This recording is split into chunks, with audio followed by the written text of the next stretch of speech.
welcome to Property Information Evening. My name is Salish Chan. I'm a chartered accountant in public practice, and today we'll be talking for about 1.5 to 2 hours, depending on the feedback we get from you guys. So, format of the day, it's pretty casual.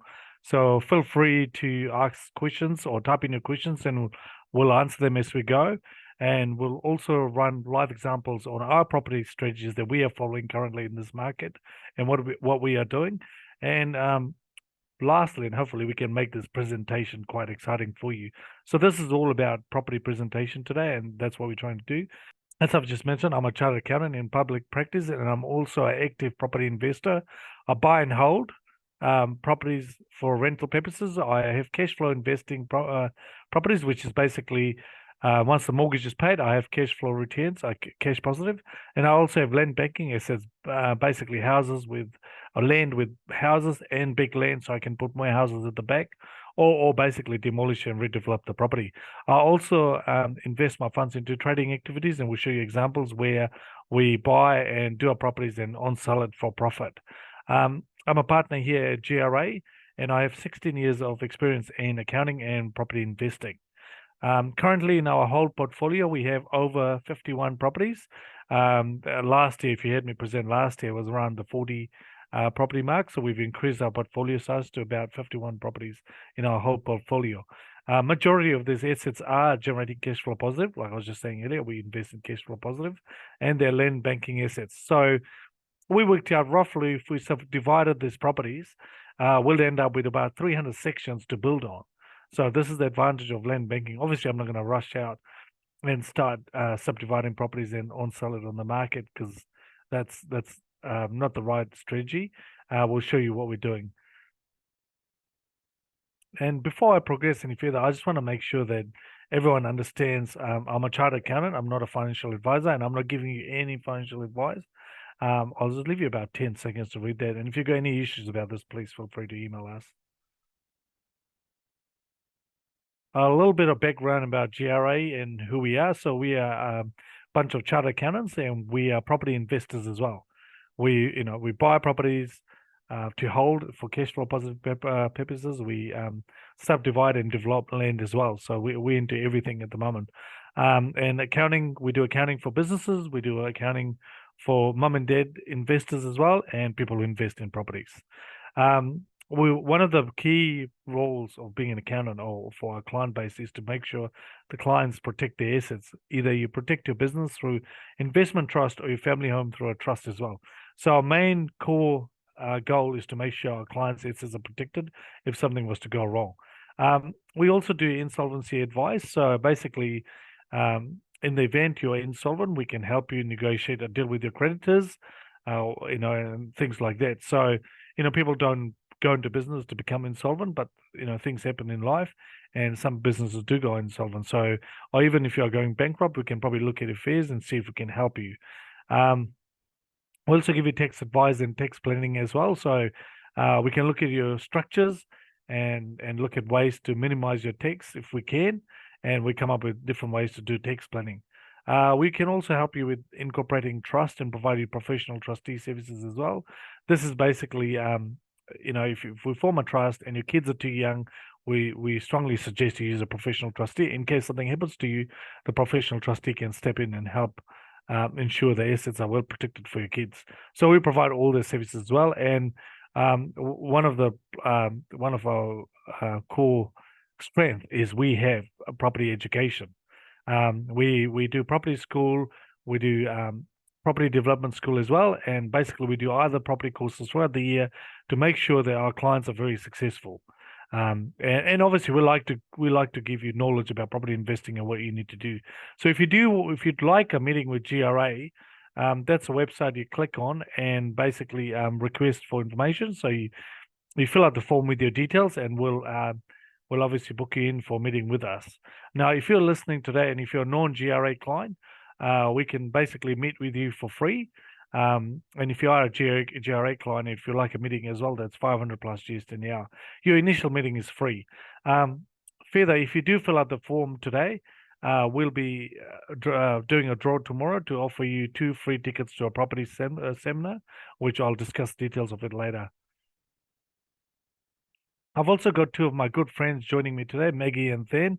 They are really good property investors, very smart people, understand property in and out. And trust me, guys, I use them every day to get property advice. I ring them for help. If I find a good property or if there's any issues or anything like that, I'll give them a call and discuss the property transaction with them. So in terms of subdivision, flooding, and anything, or even just comparatives like what the market is selling for and what should we be buying the properties for and all of that. So very good friends of mine, and I'm sure you're going to enjoy listening to them and obviously understanding how they've managed to create a property portfolio for themselves as well. So stay in there. They'll be up shortly talking about their history. So market update. What are we seeing in the market? What's happening out there? Because we hear all this news from the media. I don't read into the media anymore because I don't think the media has the correct story. What we are seeing out there, there's hardly any discounted properties out there. What we are finding is good buying opportunities. So I'll tell you what this means. Properties in 2021 that used to sell for about $2 million, a subdividable site are selling for about 1.3, 1.4 million now. A good subdividable site because that was the fair market value.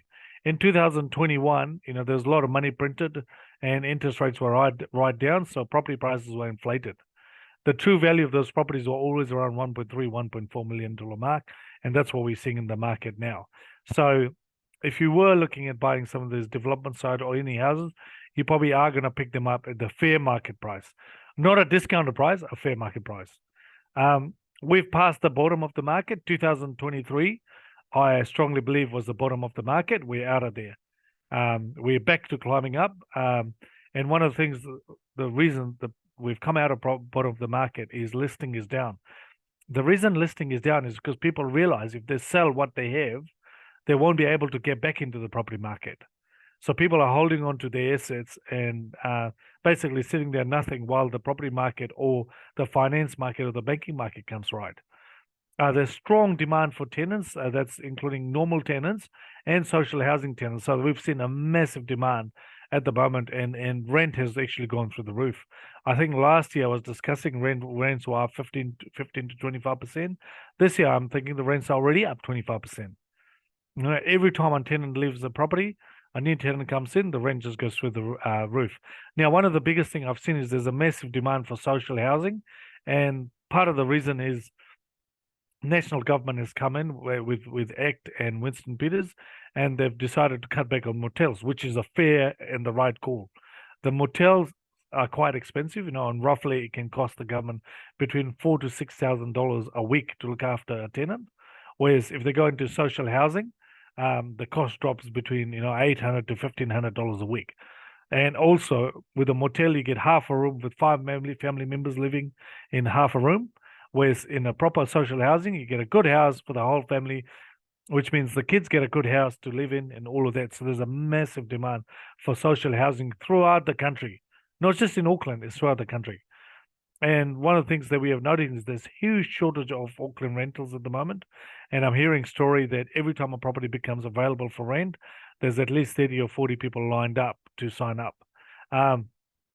And obviously, some people are smart. They go, well, the market rent's $850. We're gonna advertise the property at $800 just to see what we get. So sometimes they actually end up getting more money because the tenants are happy to pay more money just to sign up a rental property in Auckland. Now, what I've also noticed, because I talk to everyone out of Auckland, same problem. They just can't find enough rental properties out of Auckland as well. Same problem in Napier. Just talking to someone today in Gisborne. Gisborne rents are more than Auckland now. Rotorua rents are more than Auckland now, just because there's major shortage of housing. And as we have tourists coming back in, you got more working class that's moved in. And I was just reading the news before I came to present. We had about 100,000 plus people move in last year. So those people need houses. So if you say, out of the 100,000 they moved in, divided by three for family, that's another 33,000 houses we need to house these people that are moving into the country. So there's just massive demand. At the moment, the demand for rental properties exceeds the supply, so it's in favor of the investors. Landlords get to put the price of the rent or negotiate with a good tenant as to what the terms and the conditions will be. Now, if you are a landlord, and I talk to any chance I get to talk to a landlord, I always say to them that you have to put your rent up because the cost of supplying properties has gone through the roof, right? So your interest rates are up 300%. Your rates are up, nearly 20, 25%. Your insurance is up nearly 100%, and none of this are getting any cheaper. Your repairs and maintenance, you can call any builder now. That's $85 an hour for a builder now. Plumbers are, $90 an hour. So everything is expensive now. Materials are expensive to, fix anything. So you have to put your rent up to recover your cost, especially with interest rate, right? 300% up. If you had 3%, now you're doing 8 to 9%. So you have to put your rent up to recover. And that's what we're seeing throughout the country. And this is part of the reason the rent is going through the roof. Not that landlords are wanting to make more money. They're trying to pay off the cost of providing their particular property. It's like going to the supermarket. If the cost of their produce goes up, they pass it on to the customers. Same thing with your rental property. If your cost is going up, you have to pass it down to the end user. Some of our latest deal, what we've been up to over the years. So I'd like to show you what we've been up to and what do we do. So this is one of our latest trade we bought in November 2023.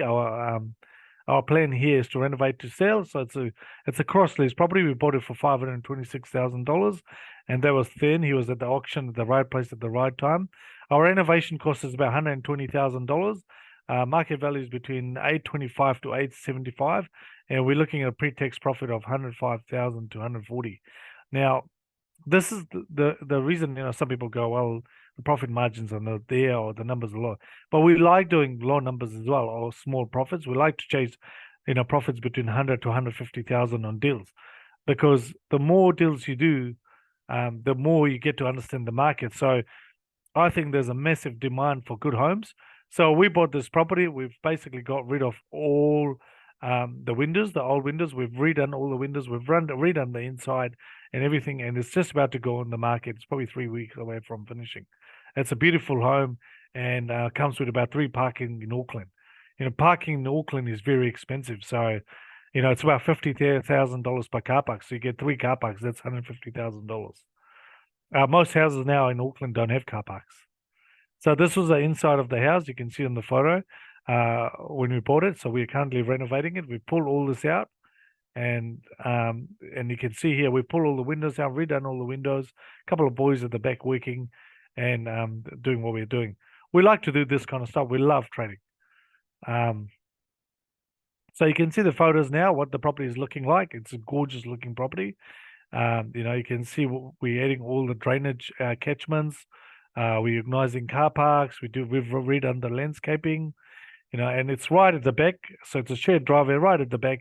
You get your own reserve as well. So this property would be quite a hot deal in Auckland. It probably sell within 3 to 4 weeks. And you can see the inside photo now. You can see what it looks like now, and you can see the toilet, the kitchen, the bathroom. You can see what it looks like compared to the photos we have earlier. Now, one of the other things we did in November 2023 is we bought another site in Henderson. We paid 1.3 million, so you can see 2 houses. The reason we're showing you these deals is because there's so much negative news about properties. The only way you can grow your wealth is through property investment properly, if you do it properly, right? So you follow the people who do it and the things they do. So our renovation cost it was about 20 grand. So our total cost is about 1.32 million. And we got 2 dwellings here. So we got a dwelling in the front and in the back as well. And we've done a social housing lease here. So it's rented for $2,500 per week. And it's been signed on a 10-year lease. Now, this are special houses. They've designed for special need tenants. So the houses were rejigged and they needed to be on certain kind. And we had to do a little bit of extra work, which obviously we were reimbursed for the cost of doing all that work. So we think the market value of this property after we've done all the work in it, everything is probably around 1.6, 1.7. But you can see our neighboring property, that's been all subdivided and built at the moment. So you can see 1, 2, 3, 4 on the front side, 5, 6, 7, 8, 9, 10. So basically 6 more houses in the back. That's already been subdivided and built. So we're sitting here, we can probably easily build 4 to 5 houses, but we're not going to rush and do that yet. Our intention was just to buy, rent this property out and just sit on it. So you don't have to buy and develop everything. It's all about buying, renting it out, chasing cash flow positive. That's what we like doing. So that's basically what's happened there. Um, and I'm out there in the market looking for property. So we've just put an offer on a property today in Wellington to do another social housing contract. And we've just got under contract. Just before I came into the presentation, we've been told that our contract has been accepted. So once we get the sign off that yes, it's going to be a done deal, we'll go unconditional. So that's it. We get the properties under contract. We make sure we meet the social housing demands, and we get it done.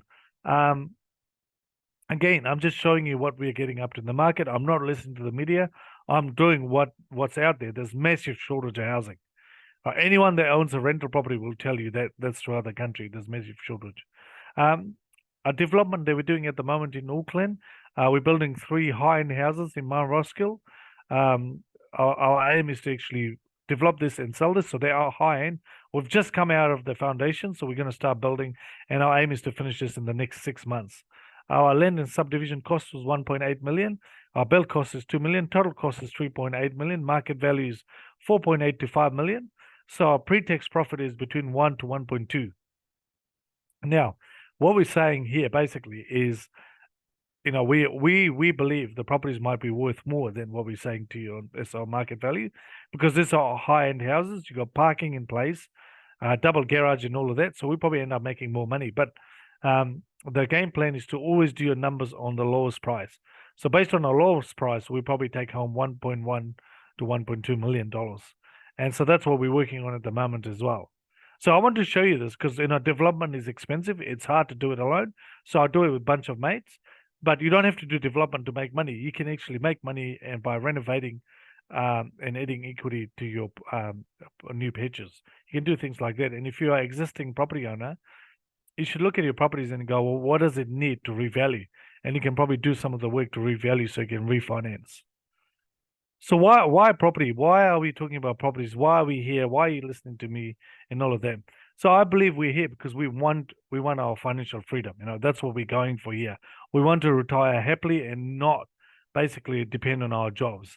Now that's one of the reasons I think everyone's listening to me and looking at ways to invest in properties. And we want to ensure we live off our passive income from our investments, right? And spend more time with our family and friends. Now, passive income means you got rent coming in, all your expenses are paid, less interest, then you have a surplus left, right? And correct me if I'm wrong, and I can tell you this now. I've just turned 40 this year. Well, not just, I'm 40 now, and I've been praying, so I'm getting old. And at 30, I could have gone into retirement. I did so well in property at the age of 30 that I could have gone into retirement then, but I didn't want to retire. I kept going and I kept buying more assets and I've kept reinvesting all my money. So, and the only reason I work is because everyone I end up dealing with, including my clients, they all become my friends. So basically, when I come to work, I come to see my friends. Everything is becoming easy for me because I come to work because I'm excited to come to work to see my friends, and I hang around with them. Basically, all the guys I work with, my clients have known me since I was 22 years old. So I've just turned 18. Sorry, I've just turned 40, not 18. So they've known me for about 18 years. My clients have grown older. When I was 22, they were in their 30s and 40s. And now most of my clients are retiring. 95% of my client base are multimillionaires, because they've gone and done this. They've gone into property investing. They've bought properties. They've paid off debt. They've gone out and bought more properties, used the equity, and all of that. So this is some of the questions we want you to think about. What are you after in your life? How much do you need? Basically, what do you need to retire on? What are you after? So, for example, if you're an Auckland couple, you might need Auckland home. Say it's $2 million. That's pretty much an entry-level home nowadays in Auckland. 2 cars, right? And basically a bed. So you could probably need $5 million of assets to keep yourself happy, right? So that's what you need to ask yourself. How much do you need? What do you need? How long before you can retire? Now, I personally believe that if you invest properly in property, like really well, you can probably retire between 7 to 10 years. You can have a good portfolio that's giving you passive income that you can retire on. But some people might have 10 years of working life left. Some years might have 15. Some people might have 20. But the whole point is if you invest properly, use your money properly, buy the right properties, you can create a beautiful portfolio, between 7 to 10 years, which will allow you to retire. So the old game, this is something that we used to do previously or with our clients, is they go, Slash, how many properties do we need? We go, okay, you go and buy 10 properties. This is about 10, 15 years ago. And what you do is 10 years later, sell 5, pay off your debt. That's what a lot of families did. They went out and bought 10 properties, sold 5, and became freehold, and they've just retired. So those are some of the ways people retired. What assets do you have? So some people might already have enough assets, or some people might have a big house. They paid off their mortgage, all the equities in the house, so maybe they can sell and go into a smaller home and use some of the equity to buy more investment properties. That's what you do. Or you probably have assets that are probably not generating enough passive income, or you have assets that you haven't put the rent up yet. So, you look at things like that and work it out. Now, what debt do you have? Sometimes when you have too much debt, we ask you to reduce your debt before you go and buy more properties. If your debt is too high, what it means is using all your cash flow to service your debt. So you want to make sure you're not carrying too much debt. And do you have enough? Some people might have enough assets. They need to just rejig some of their assets, either sell something down because you've got a big piece of land, you don't want to develop it, sell it, and take the money and go and buy something that's cash flow positive. Or you've got a big piece of land, you end up building 2 or 3 houses. So you need to look at things like that. So basically, that's why we want you to think about retirement. We want you to think about setting yourself up financially as well. What have you got? What are you trying to achieve in all of that? So can you save for retirement? This is one of the questions we ask everyone, and we think about it as well. Say you are 45 years old, right? And you intend to save $2 million. That's your target. And you have 20 years to save because at 65, you're going to retire. So you need to save 100,000 a year, every year to get to your $2 million in 20 years. So you would need to earn about $250,000. So say your salary is $250,000, your PAYE is 74, your living expense is 76, you need to save 100 grand. Now, let's say you did earn 250 and you started saving 100 grand a year. Now, I can tell you in the third or fourth year, you're going to start feeling sorry for yourself because you're working very hard and saving money, that you're going to buy yourself a nice car and go on holiday trips. That's what people do. People can't save. It's so hard to save money. So you need to think again, is it all about saving, or you have to invest in properties as well? So this could be an impossible scenario for a lot of people. Yes, I like savings. I think savings is a great idea. But can you really do it without having to go 4 years later, feeling sorry for yourself and rewarding yourself by buying cars and going on holidays? So the reason we believe you can move forward and go and do things properly is basically property investment options.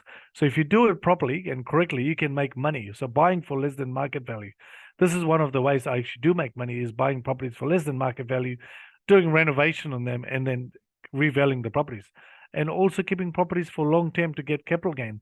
That's one of the things that I do personally, and that's why we've got about 51 whole properties, because we're holding them for long term capital gain. And we also believe in rental or leasing for rental income. So that's your passive income. So that's one of the things we do. We rent our properties out to social housing, or I've always done social housing. I'm a big fan of social housing. I've done it for 14 years now, renting properties to social housing.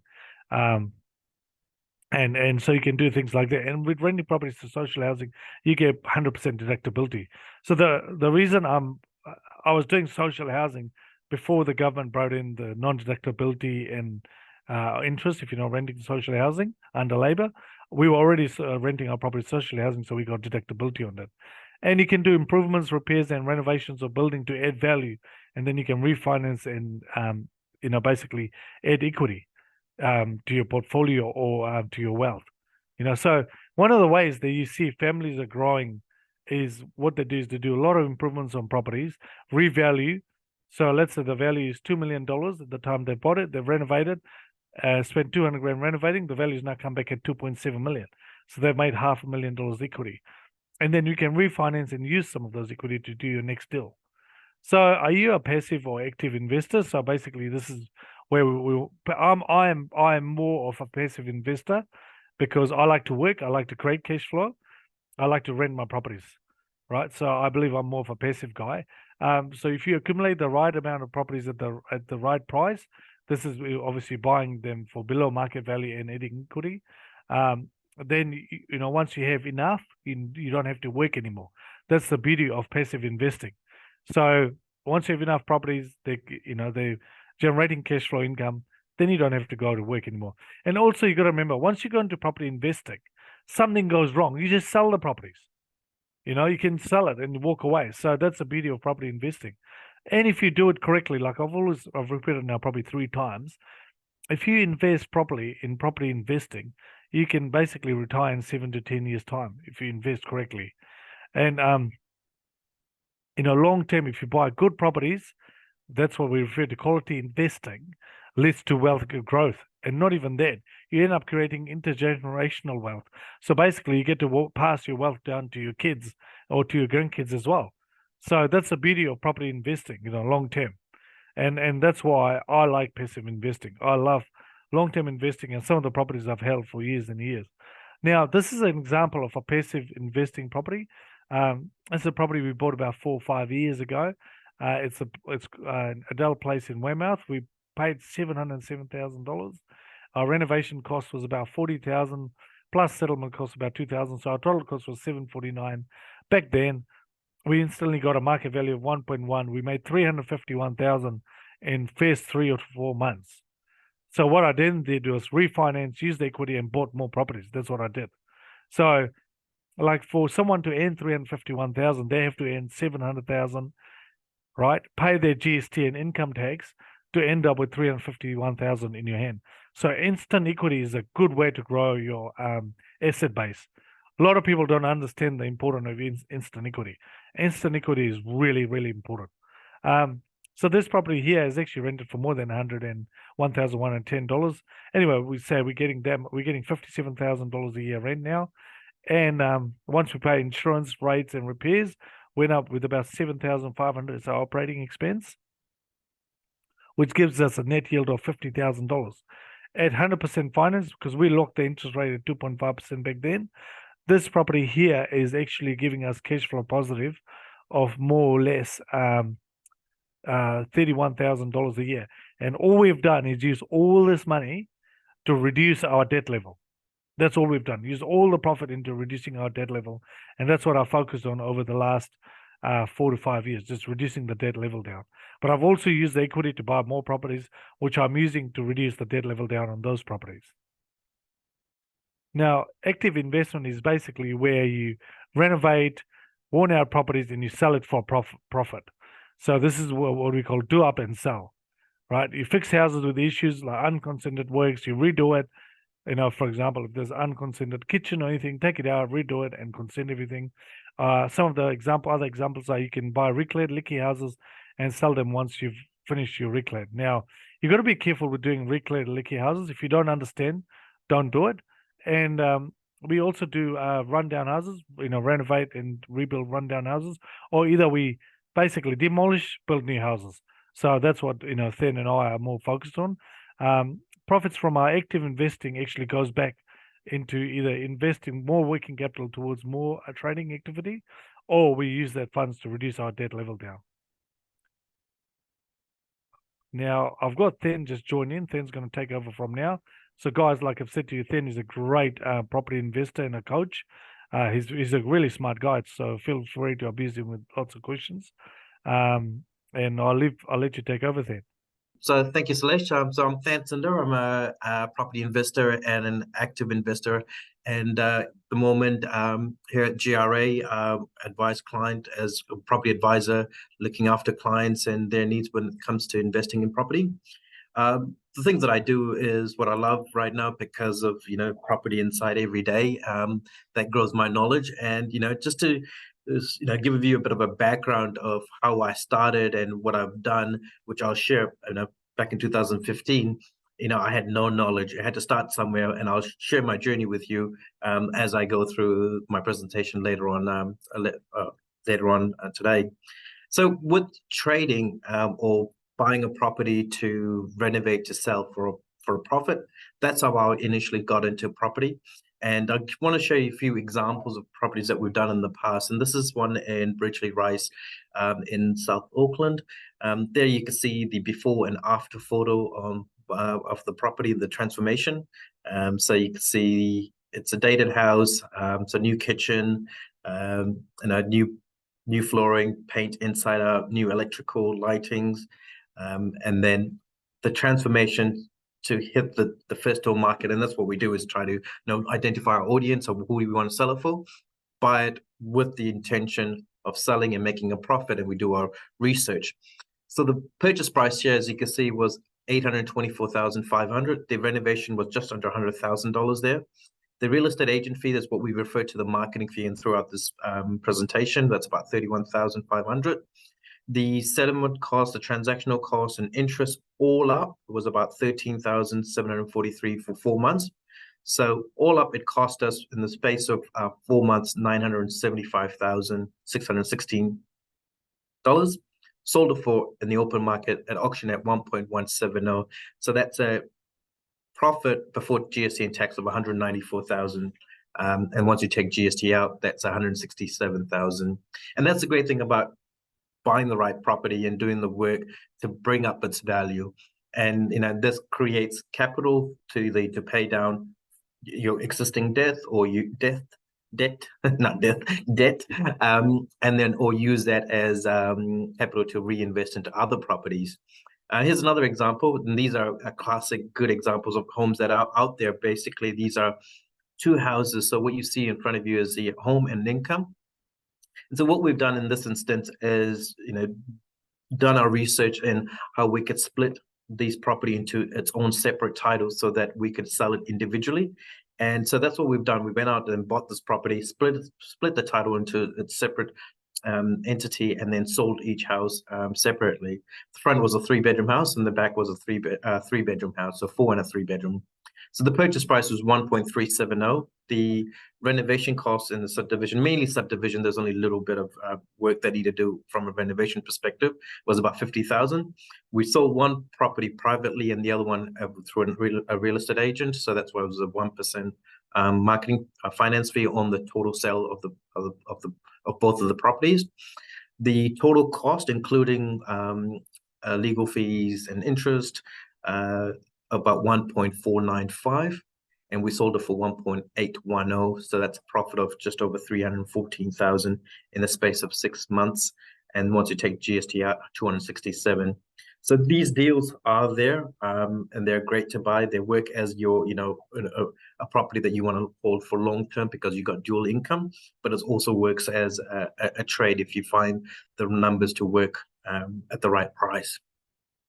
So where my journey started. So for me, I was a full-time employee working in the freight industry. For me at that time, it was sales orientated, and I saw myself growing in that industry that I was. It was hard work, but then, something got me thinking in the sense of, what is there? And if something was to happen to me, touch wood, what can I fall back on? There was nothing. And an avenue that was coming up quite regularly when I was looking into is property investing. And so for myself, I attended a webinar similar to this, and got engaged. So I went to a few different webinars, information evenings, and I got an understanding of what people are doing and getting themselves ahead. And so went to a seminar, saw the numbers, saw what they're doing, and it was very curious of me as saying, okay, this is real, as the numbers are, can the deals be done? And the proof in the pudding. So, I pulled someone out and I said, does that number work out? Followed up, did my research. Yes, it stacked up. So then signed up for it. I think I spent about $35,000 initially in my first course to actually get myself going. Because to be honest, I had this idea of what to do with property. Didn't even know how to complete a sales and purchase agreement. But that was my starting point. What I don't know, I don't know. But fortunately for me, I had access to 50K of my savings and 130K of revolving credit facility from my family. And that's when I went and did my first deal back in 2015 and made 65K in profit, buying a property, renovating and selling.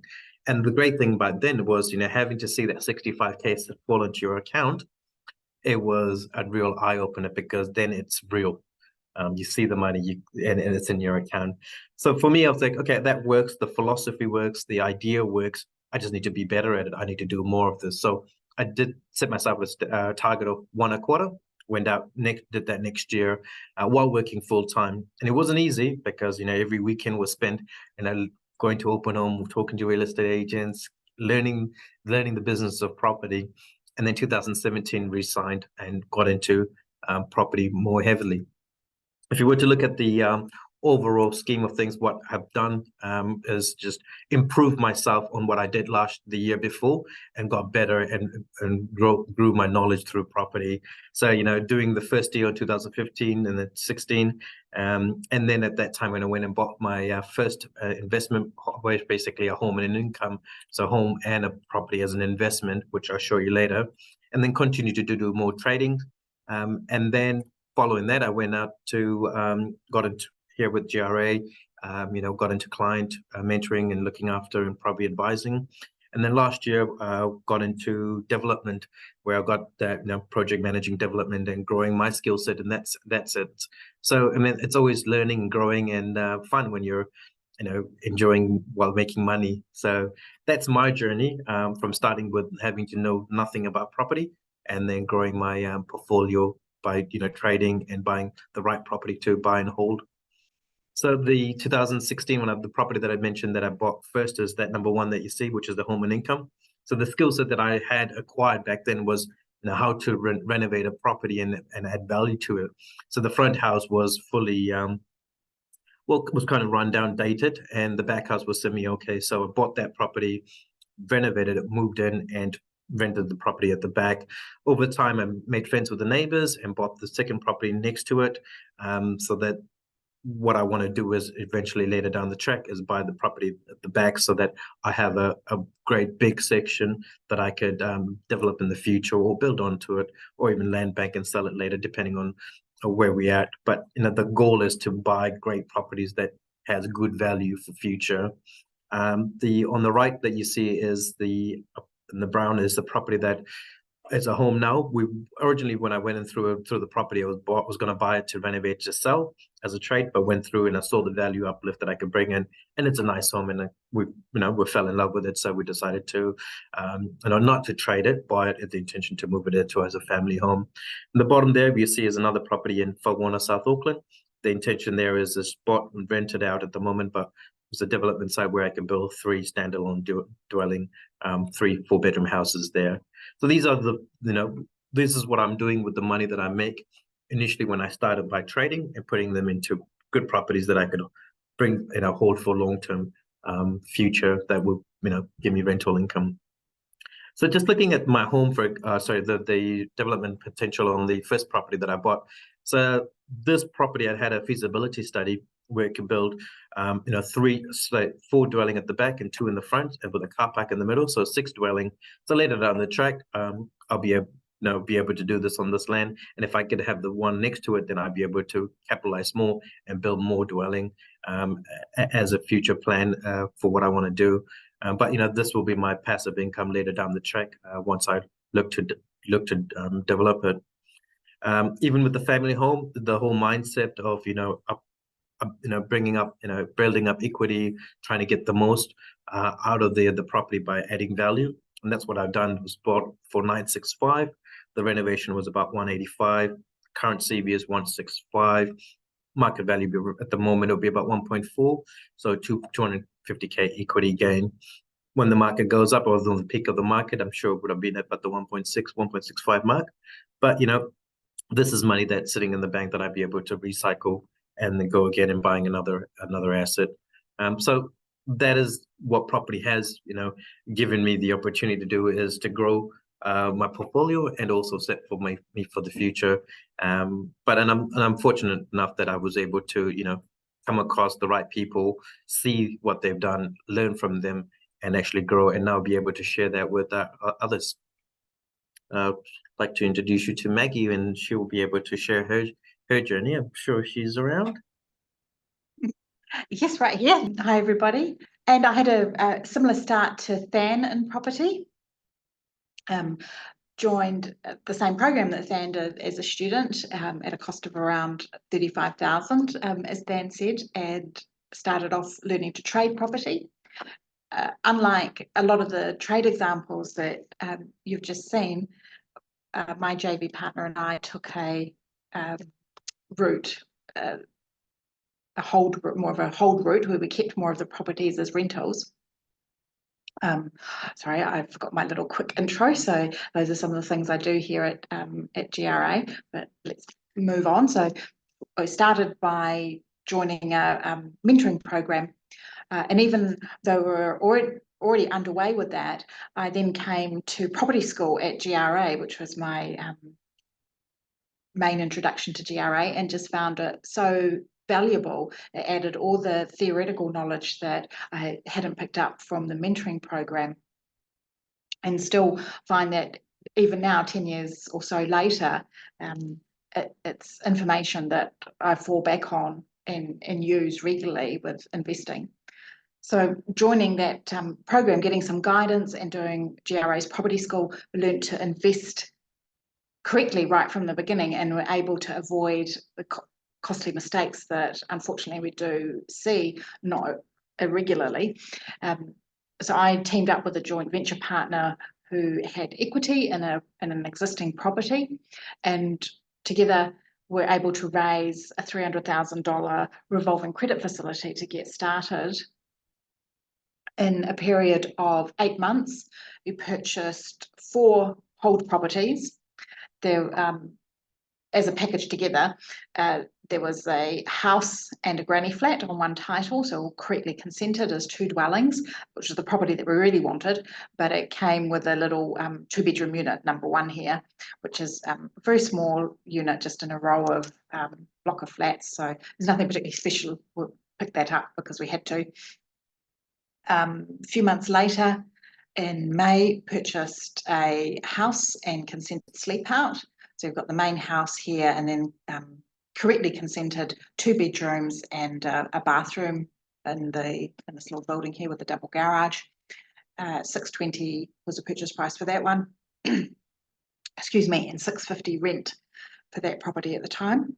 So this is a simplified slide that shows the total cost for each property. So that was the purchase price and the initial renovation or repair work that we did. And I've just used a flat 5% interest rate as an example. Of course, the properties are purchased at different times, and we've had different fixed rates at different times, but they have pretty much overall fluctuated around that 5% mark. Unfortunately, we were fixed and we mixed out on the really low rates when they came in, and haven't been hit too hard by high rates yet. So if you apply a 5% interest rate against that total cost, that's what our loan payment comes out at, which is more or less what they actually are. The rents, current annual rents that those properties bring in, because they have increased substantially over time, both with rents increasing over time as market rent increases, and also increase to rent that I've been able to generate by making changes and improvements to the property. Costs, there are rates and insurance, and that's all that's in there because we do our own property management, and generally the maintenance costs are fairly minimal because we do our own repairs unless we need an electrician or something. So, I mean, if you put maintenance costs onto there, they would be a bit higher, but they're fairly minimal most years. So you've got 3 properties making a surplus. So this is on P&I, principal and interest loans. So debt is actually being paid down. And then the 4th property there that was shortfall, and it was a substantial shortfall. So we decided that that property would sell, which I think we'll show on the next slide. The little first house that it started with, that we got the initial $300,000 revolving credit facility, is there in the little grey circle. We don't move particularly quickly in this whole portfolio. So in 2015, the 4 houses were purchased that we just quickly talked about. 2 years later, purchased a property with 2 houses on it, and then it was another 2 years before another property was purchased and had 3 dwellings on it. In 2011, that's when we sold the one that made such a shortfall each year. also sold the very first dwelling that the revolving credit facility was secured. That meant we were loan free on the property with 3 dwellings on it, and loan free on that little 2-bedroom unit as well. Then at the very end of the year, we purchased a home with land to subdivide as well. So it's a combo home and development hold project, and sitting on a portfolio of about 5.5 million, and that includes properties with development potential. Plus, we've got the home, purchased the home as well, and have land to build rentals on. Now, guys, if you just look at that slide, what Maggie was explaining, how she started with 1 and where she is now. I mean, this is a fascinating story when you look at that, and it's done well in a paragraph in that one slide. And look at that, that's 8-year snapshot. We talk about 7 to 10 years, and that's a good one you can probably take a photo of and go, this is what happens over time. And if you do recall me talking about buying 10 properties and selling 5 when you retire, and it's kind of what Maggie has done slowly, very, very slowly, to get to that stage. And to be, you are kind of semi-retired, aren't you, Maggie? You're a good housewife. You cook stew every night for Jeremy. Yeah, so that's good. I think he would disagree if he was listening. He doesn't like my cooking. Yeah. I'm better at buying properties than cooking, anyway. Yeah, and well, to be honest, and Maggie has been staying in Palmerston, Wairarapa. Marston, and she's doing that development she's talking about. But but you can see it actually works. They started with 300 grand overdraft facility, and look at what it's got you here, over $5.5 million in portfolio, and the freedom, isn't it? And the freedom, Maggie.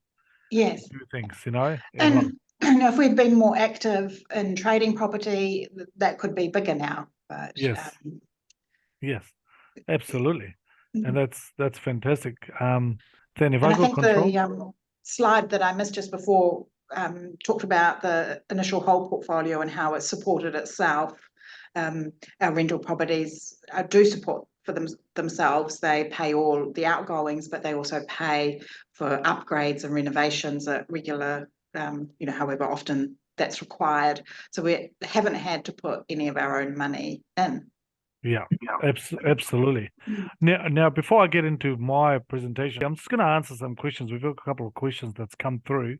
I've been asked about renting properties to social housing. How do we look for this, or how do you connect with them? Basically, you just Google a social housing provider in your area, and you'll find who they are. You'll find a list of them, and you just call them, have a chat through, and show them your houses, and they'll sign up. Now, I also got Louis Teller asked me if I've ever lived next to social housing. The answer is yes, I have actually. And I'll tell you this about social housing.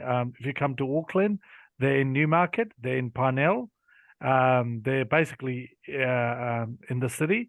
Now, what I have to tell you is, what you got to understand about social housing is I'm not referring to people who go out playing music and beating each other up all night. When I say social housing, these are basically hardworking people who cannot find homes. So the kind of homes that I'm providing, 2, 3, 4 bedrooms, is basically for mums and dad who can't find houses to house their kids. Instead of living in half a bedroom motel, they have to live somewhere. They are not bad people, but that particular way of providing housing is called social housing. Right, so I'm not here bad-mouthing any social housing tenants. I have no interest in doing that. And most of them appreciate the house you provide them. Yes, sometimes you do have people who damage them, but that's why you have a reinstatement clause. They refix the house. I don't take any crap from any of my social housing tenants. If they play music at night or whatever, I'll request the social housing provider either to move them or get rid of their radio. Now, I think that question that Nathan's asking us was relating to Maggie, the training program. So, Maggie, do you want to tell us a bit about your training program? So, Dan and I did a mentoring program with Sean Woods. That was back in 2014, I think. 14, 15 year. Yeah. I think we were a year apart, yeah. A year apart. unfortunately, Sean's passed away, so that program's no longer available. But we would go around with him looking at properties, lots of rundown properties, and learning how to buy them and do the numbers and renovate to self-profit or to hold on to them as rental property. So it was a great start. But I found just as valuable was GRA's property school, which gave all the theoretical knowledge. And that was where I first met Matthew. Yeah, and what you got to remember is some of those property courses that Then and Maggie are talking about. Like they're not cheap, but they were very helpful. Now, Maggie, what did you spend on yours, basically? 35,000. And then what about you? Then has a low IQ level. Sorry, we love doing this with Ed. I know this question always comes up. So I spent about close to 100,000 in total on property education from the time that I started in a different programs that are out there. Yeah, but in fairness, because of that course, I mean, you got to remember, Then and Maggie didn't know anything, before they went to this. They didn't even know what an S&P agreement is, how to even complete an S&P agreement. So this is the beauty of going to course and meeting people who are on similar level to you are, right? Because they're in the same place as you are, and they are learning the same thing. So you become friends for life. And that's the beauty of going to all these courses and learning about this. I've got another question here that's come through. Do we have rental property managers for social housing? So when you rent property to a social housing provider, they have their own rental managers, right? So we don't get involved in any of that. So it's got nothing, the tenants have nothing to do with me. I'm only going to get involved. And it's only happened once. It wasn't actually my tenant. It was next door neighbor's property where they were playing music too loud for everyone else in the street. It wasn't my property, like I said, it was someone else's property. But otherwise, we don't really get involved with the tenants or who comes to live in the house and any of that. And then I've got another question here. Hi guys, thanks for the webinar information. I've read Matt's 101 book and I like the argument about the fundamental advantage of buying long-term in the Auckland market. I get the feeling, though, prices have risen significantly ahead of rent since he wrote the book. Totally agree. So with net yields for advertised properties in South Auckland with land bank potential of say to 3%, well below interest rates, are they still considered good investments, or at that level of net yield, should we be searching in other markets like Rotorua? Or with a net yield that low in Auckland, do we just add, or we need to take steps to add MDU, right? Now, I'm going to answer this for you, Trevor. So this is a very good question you've asked me here. So I personally chase cash flow positive properties, and if you are going to buy in Auckland, it's going to be negative. But I suggest you buy a property, if you are going to buy in Auckland, with the opportunity to put, basically minor dwellings if you want. So you can chuck some of that in to add cash flow, or you buy a site with 2 or 3 rental properties with, 2 or 3 different channels of rental coming in. So it's cash flow positive. Or you buy out of Auckland, because the rent out of Auckland is quite high. I like Rotorua. Hamilton is equally expensive as Auckland now. Wellington's quite expensive, but rents are up there. Whangarei, major short of housing in Whangarei. So you got and Gisborne. I know Gisborne is in trouble with housing supply, and Napier as well. So look, if you are chasing cash flow positive properties, or you don't have the funds to buy an Auckland property and put more dwellings, then you got to chase properties out of Auckland, unless you can find something really, really good in Auckland. But otherwise, you kind of have to go out of Auckland. Now, since Matt wrote that book, currently we got a GFC, recession going through at the moment. You don't see a flood of people running to Auckland to move in, because the cost of living in Auckland is through the roof. So if people are unemployed out of Auckland, where, to be honest, we do tax returns for a lot of clients, and I've seen the income out of Auckland as the end is pretty much similar or higher than Auckland now. So people are not going to rush back to Auckland. You're not going to get empty houses sitting in Rotorua or even Tokorua, because people can't afford to come back to Auckland. And if they do decide to move to Auckland, they have to fight with 30 or 40 people for one rental property, So I think that the fundamentals have changed. So yes, that's an old book, but back then it worked. But some of the contents, or probably 95% of the contents, are still relevant to today's market. So, and then we've got another question here: how do you keep an eye out on naughty ones?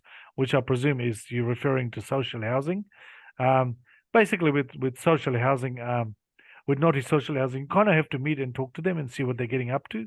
So I don't know, to be honest, how to look for social housing naughty ones, but normally you can ask them questions. How many houses are you guys looking after? If the provider goes 2 houses, well, you don't want to go with them. You want a provider that's doing 30, 40, or 50 in that area, because they get good government funding to look after the social housing. Maggie, we've got a question there for you. With Maggie just talking about not having to put any of their money in, is it realistic in the current environment with high interest rates? The answer is, I'll answer the question actually. The answer is yes. If you buy the properties at the right price and you renovate and revalue, you basically pull all your capital out. And we are doing this in the current market. We're actually achieving that in this current market. My clients are achieving this in the current market, And I'll tell you this, the most clients that are buying properties at the moment out there are actually my wealthy clients. They're out there and buying as many properties as they can, right? Because like I said, these properties were selling for 2.5 in the top of the end of the market. Now they've dropped down to 1.3, 1.4.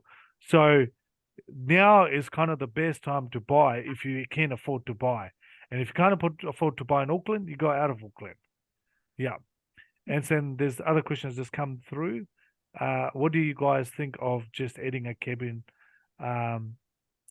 for increasing cash flow? It's a very low cost for someone starting out. Well, to be honest, I'm always up for ways to create cash flow. If you can add a cabin and create yourself $250, $300 with cash flow, why not? Get into it. Fantastic. And to be honest, I've had people put caravans on site as well, so that's working as well. So caravans, or I've got another client that's building cabins with no kitchen, no shower or toilet, but he'll give you opportunity to add that in if you want to. And he's already sold out. He's already sold all the cabins out. And he's basically chasing his own tail. He said, everything I'm building is pre-sold. So yes, it works. They're selling. And people from Queenstown are buying them as well. They're buying them here in Auckland and taking them all the way back to Queenstown. That's a very cheap way of adding a bedroom to a house. Yes. To go immediately from 3-bedroom to 4-bedroom. Or... Well, apparently the guy in Queenstown bought one and then rang back and said, can I get 2 more? And now he's calling back and he's apparently wanting more because you can get $4 to $5.50 a week rent in Queenstown for those.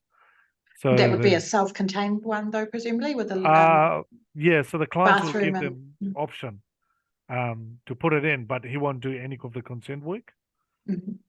Yeah, so he'll do that. Not surprising, because Queenstown's got a huge shortage of accommodation for the people who work there. Yes. Well, to be anywhere at the moment. Auckland, Hamilton, Queenstown, Whangarei, Rotorua, Tokarua as well. They've got people on waiting list. So what is the minimum percentage we have to save to get a loan for mortgage? So it depends. If you're buying a brand new home, I think you can get 80% funding if you're a first-home buyer. For investors, you are 65% LVR. So either you have to use your equity from your family home or you have to save. All of that. So I think the best thing is to get a mortgage broker involved, Renee, to help you with that.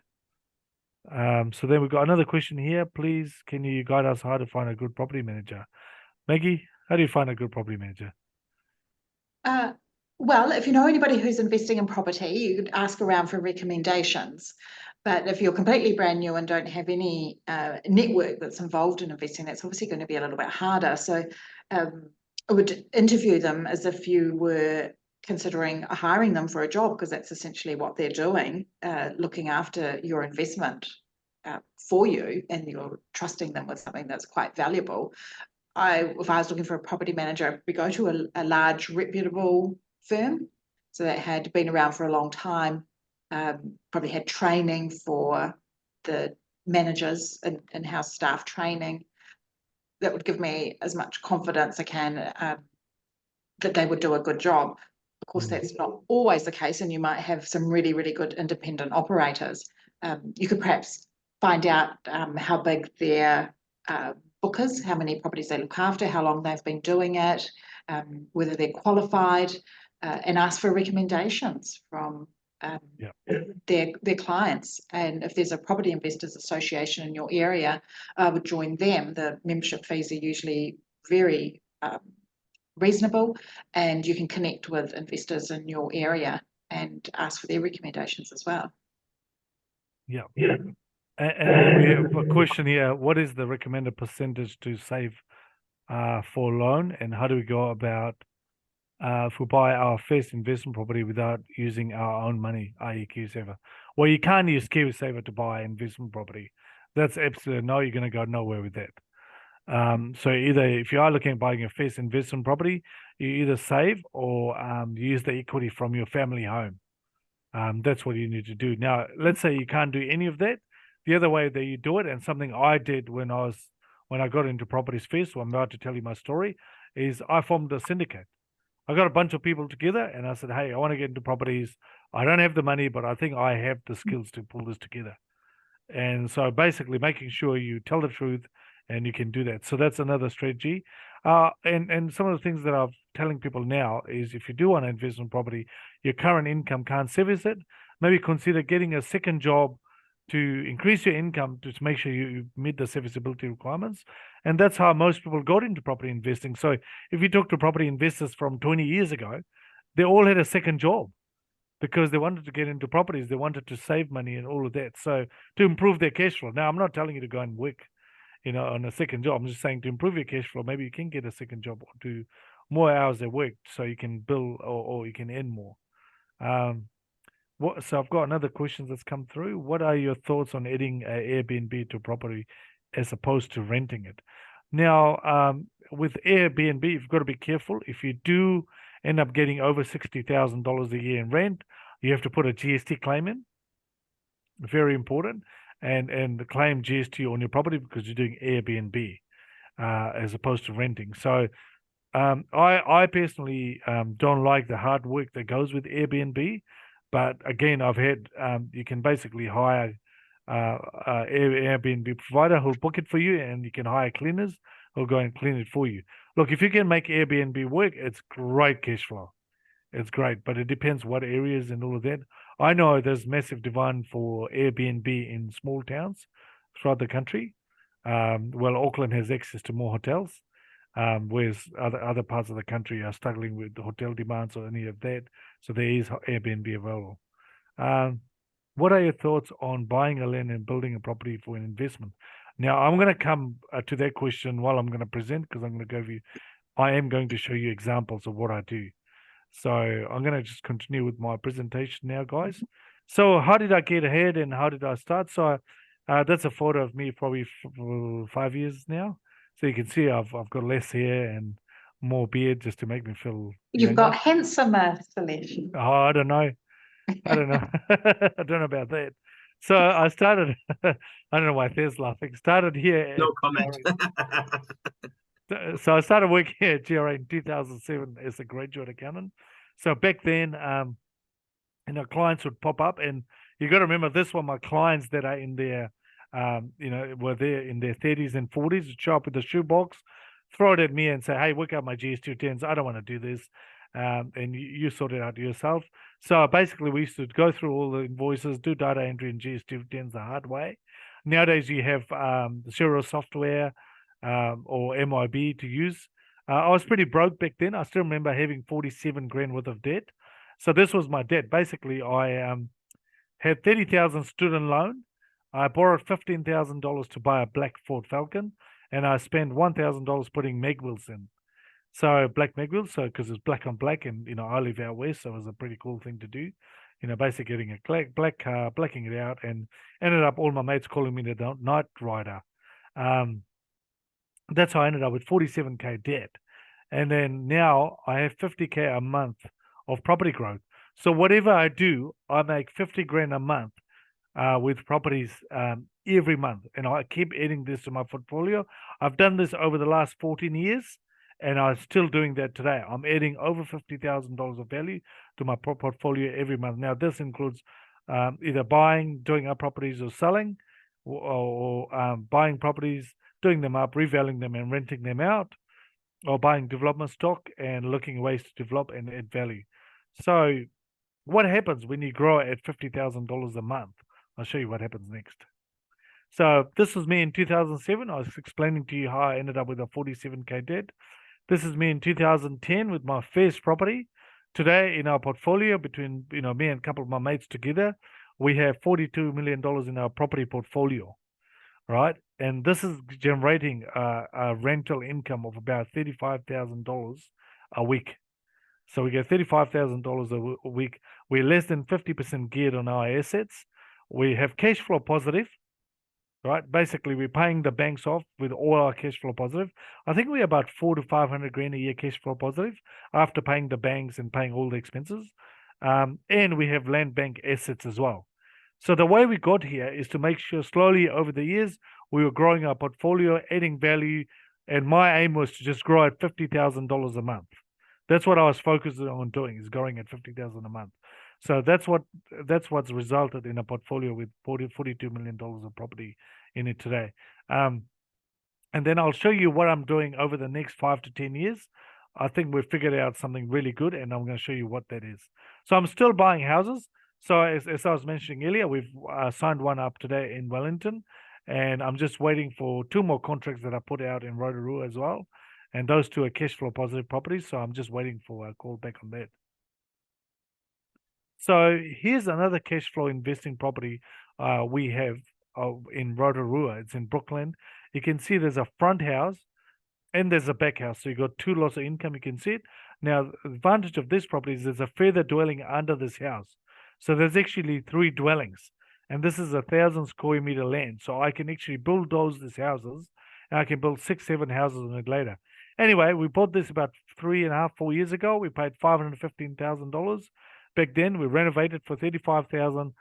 Our total cost was $550. The market value came back at $850. Back then, we instantly made $300,000. Instantly. So what I did was I refinanced, took the $300,000 out, and I took the money and bought 6 more houses in Rotorua. That house is rented at $1,300 a week. We get $67,000 a year rent. After paying our insurance and our rates and repairs and maintenance, we have that's $11,000 all up. We have $56,000 back coming into our hand. And if we say we're 100% geared with 4% interest rate, because we fixed it for 5 years at 4%, we're getting $35,000 a year.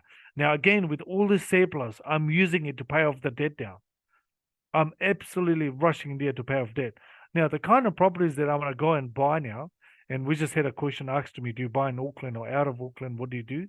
Is I chase for 2 or 3 different income streams on a property, or maybe 4 different income stream, because those properties are generally cash flow positive, right? And even to put a 3-bedroom house behind a dwelling at the moment, a brand new 3-bedroom house can cost you between $350,000 to $400,000. So if you can buy deals like this, you should rush and buy it. And I'm hunting for those kind of deals every day. Here's another property that I bought in 2010. So this is one of my first properties. And the reason I'm showing you this is because I want to show you that I haven't changed my stance on buying properties. So when I bought this property, it was a front house, nothing at the back. I paid $320,000 for the house. I spent $290,000 renovating the front house and putting a second minor dwelling back then. So this was about 11, 12 years ago. So my total cost was $610,000. My market value or projected value was $1.6 million. My instant equity was $990,000, right? So it came back, and I got to use that equity to grow my portfolio. So I was 62% instant equity on this kind of property by adding a second dwelling. Now, this is quite a nice property. It's got views to Auckland City and the sea, so it looks beautiful. It's currently actually rented at $1,500 a week now. Sorry, I haven't updated my number. And after paying my operating expenses and all of that, I actually end up banking about $56,000. Now, I've actually paid this property off now, fully paid off, right? So it's all paid off. So I get $60,000 a year basically banked into my account after all my operating expenses. So I'm basically using that $60,000 a year to pay off my other debt. And it's just to show you that this formulas work. This property, I've bought it, added a second dwelling, it's paid itself off within 10 years. So this kind of formula works, and this is why I keep doing this.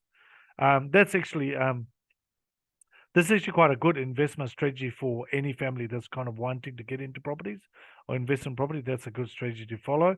Now, experienced investors, they still chase properties like this. So this is some of the sites we've bought in Rotorua, and you can see I've been too busy buying the neighboring sites. So, this is an example, and I'm going to run you numbers on this. We bought the front house, then the rear house came up for sale. We went and bought the rear house. The front house, we paid about $350,000 3 years ago. It's rented at $600 a week. The back house, we paid $400,000, and it's rented for $600 a week as well. But the game plan here is cash flow positive, which is what I'm getting, and to build more dwellings over time. That's our game plan with this site. So you can see there's a road frontage on both sides, so we can put a driveway down and put about 20 dwellings. And we are going to do this over time. We are going to go and build those 20 dwellings. Not yet, not at the moment, because we've got too much on our plate in terms of development. Here's another site here. Now, again, this site's a cash flow positive, and it's got land banking. Now, you must be wondering, why am I showing you all this? I want you to understand that this is what we do to create growth in our portfolio, right? This is what I'm sticking to. I'm not doing anything else. Now, this house here, we bought it first. It's got a front and back dwelling, so the property is rented for $800 a week. This property here in Rotorua, we paid $500,000, including all the rental work. Then the next door came up, we ran and bought that as well, and we paid $500,000 for that property, and that's rented for about $700 a week. So we're buying properties next door, and with the game plan of developing them at a later stage. But while we're holding on to the properties, we've got cash flow coming in. So what's our current strategies at the moment? So this is what we've done in Rotorua over the last 12 months. In March 2023, we bought a house for $480,000. Cost us $50,000 to renovate, so our total cost was $530,000. It's 2 dwellings, so you got a front house and a rear house, and we can subdivide this property as well. So that's been rented to a social housing provider, and we get $900 a week in rent. So that was done last year, and we, like I said, we're still hunting for properties in Rotorua to buy and renovate them and rent them out. Now, this is Maggie here. Maggie, what have you been up to here with your investments? We've been going through rental properties and making some improvements and renovations to significantly increase rent and improve yields. And that's been helping cover any loan payments that are increasing due to interest rates going up. So we're always thinking ahead, keeping cash flow really healthy so that you can pay for any issues or higher loan payments. So an old house sitting here that sits on the property with 3 dwellings on it. It was pretty tired and horrible inside, and the rent had fallen well behind market rents for that size of dwelling. But probably not surprisingly, because it was pretty rough inside. So with a $50,000 spend that refreshed the bathrooms, painted the inside of the house, new curtains, new carpet. It's not unpleasant inside, and it did get a wash, so it does look slightly better than that photo. But that increased the rent by $450 per week for a 47% return on the spend on the reno. The one on the right had been treated quite harshly by tenants that had been in there for a long time. It was pretty worn out and a lot of damage. That had a similar spend, around $50,000 as well. We were able to claim a substantial sum back on insurance as well. So the balance was at about $30,000 of our own money. When I say that, I mean that's the kind of rental money. 43% return on that, so we're able to increase rent by $250 per week. And again, if you look at this, like what Maggie is doing is she's going and renovating, adding equity, right, Maggie, and adding cash flow. Yes. And sometimes you have to do things like this. You have to spend a little bit of money to get this extra cash flow and all of that. Then, do you want to talk about this one here? Yeah, so this was a development that's was in Blockhouse Bay in Auckland. So that's 2 duplexes, so that's 4 dwelling was built. What you can see, not that one. So it was land and subdivision. So the purchase price of 1.5 million, including resource consent, EPA, and building consent. The building cost was 1.5, so total cost about 3 mil. We're just getting valuation done, and we knew the valuation would be coming around about the 4.6 to 4.8 mark. So we're looking at, obviously, originally it was going to be sold, but then Salesh, you managed to get a nice tenant in place, and so that's going to be held as a long-term whole property in your portfolios. Yeah, correct. This is a whole property, so we're going to hold it. And yeah, so basically, if the fascinating story about this property is if you look at it, you go, oh, that's 1,000 square meter land or something like that. It's actually built on 660 meter square land. It's corner site and all of that. So, sometimes you don't underestimate by looking at a site and go, what we're going to get in there. So you can see there's beautiful 4 houses. Everyone's got a car park and a garage as well. So it's a beautiful corner site. So this is the beauty of doing things like this. Now, obviously, this is high capital requirement, and I understand a lot of families can't do this, but this is where you can form a syndicate and do it with your mates.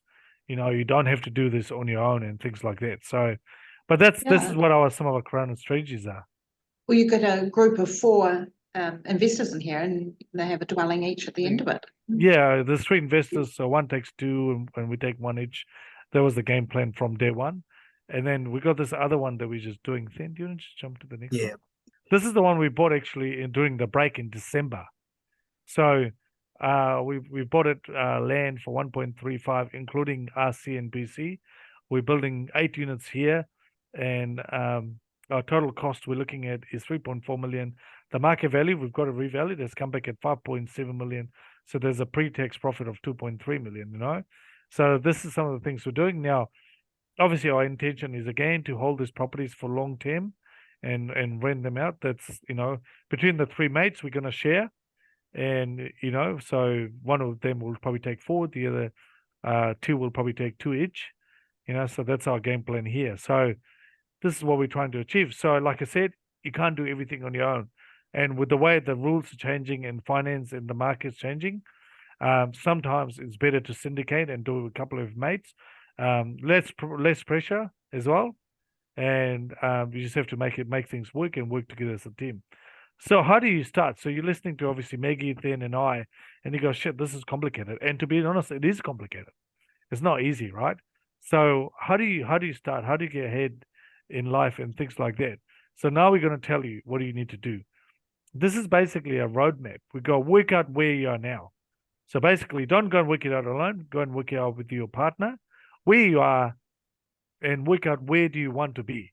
Right. So, like I said, if you're an Auckland couple, you might say, "Oh, we want a couple of this, batch, 2 cars, and all that." So it could be $4 million, and all of that. So then you work out. The best way to do it is work out where do you want to be in 10 years. You can't just think about 2, 3 years. Think about 10 years, and you are going to get older in life. So you might as well start making the changes now and doing things now. Because if you watch Then, Maggie, and I present this 4 years ago, we were saying that everyone goes, "I wish I did this 10 years ago." So we are 4 years into it, and a lot of clients have gone and bought properties and done things like that. Don't forget that we've been doing this for the last 18 years with our client base. So, and now some of those clients 18 years later will say the same thing. I wish I bought more houses 18 years ago, or even 10 years back, they'll tell you the same thing. So you get the right knowledge. We suggest you do property school. And if you're a smart cookie, so you don't probably want to do property school, you can do development school.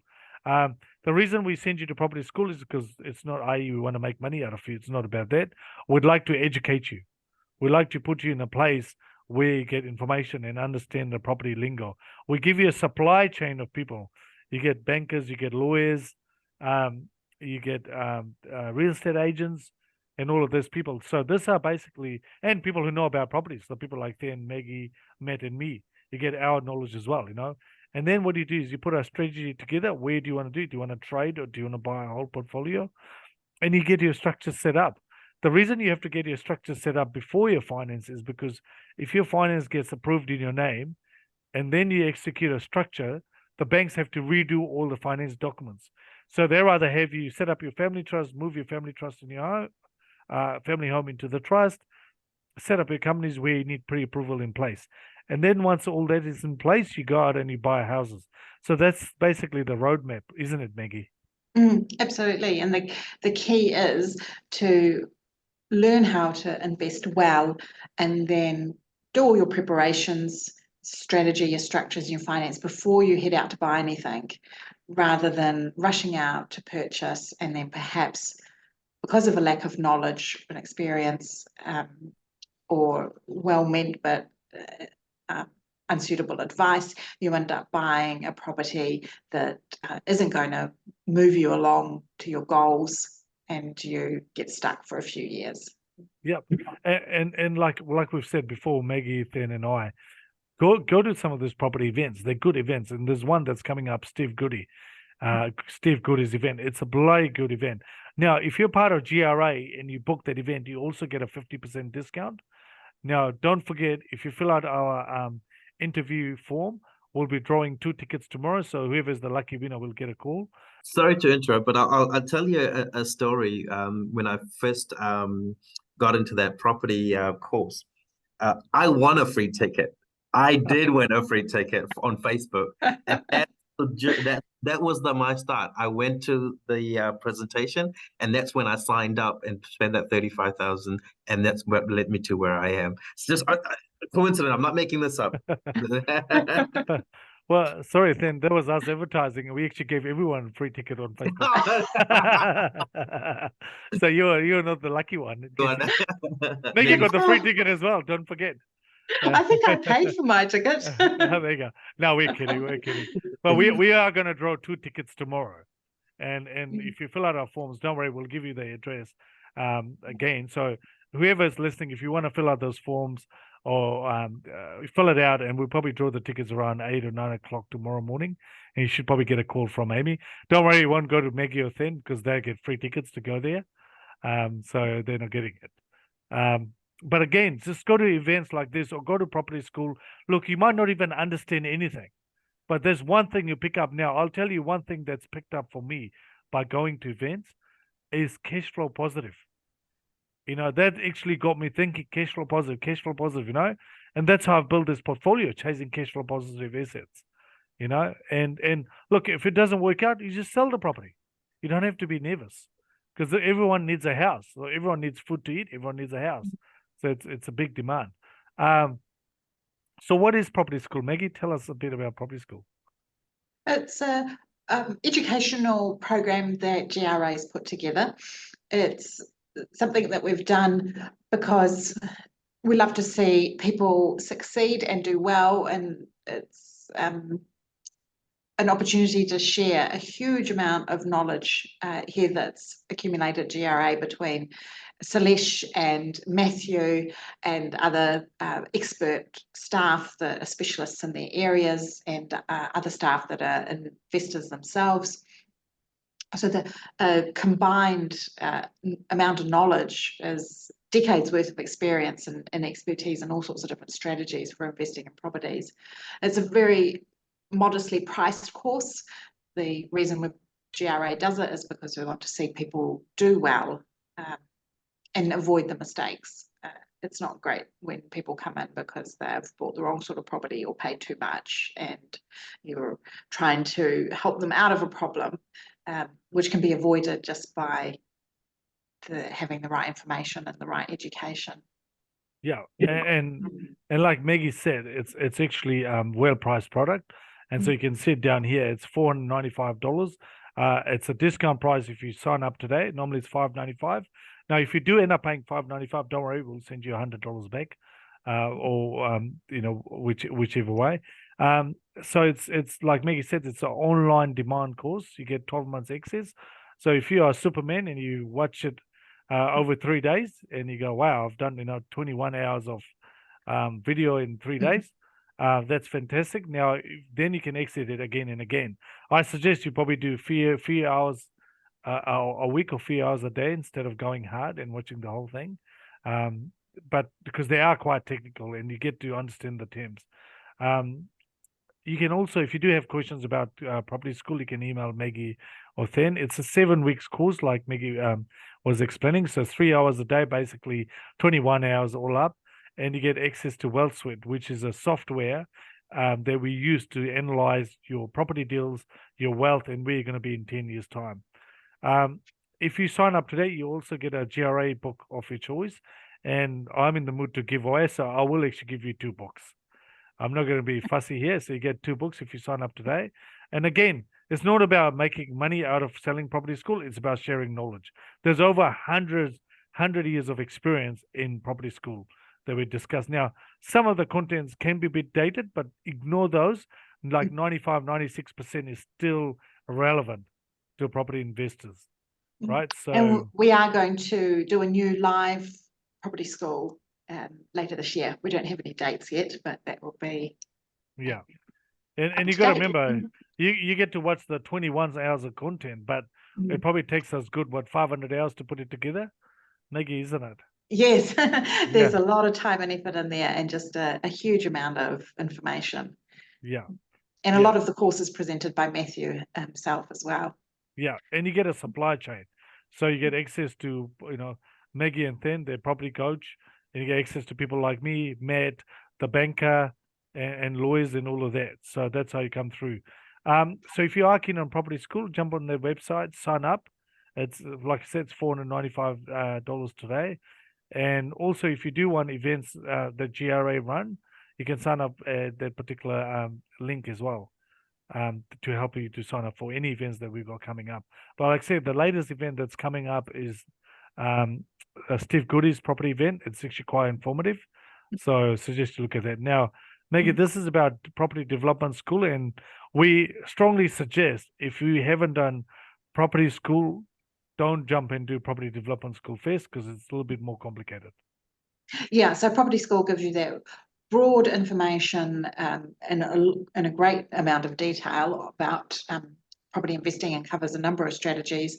And then more recently, we ran a live property development school that focuses solely on property development, and it goes into extensive detail about development. So if you have any interest at all in developing property, from modest the developments where you're buying an existing house and keeping it and just adding some dwellings to the backyard, there's a lot of complexities involved that can be the determining factor as to whether the project is successful or whether you run into problems and it doesn't gain the results that you're hoping.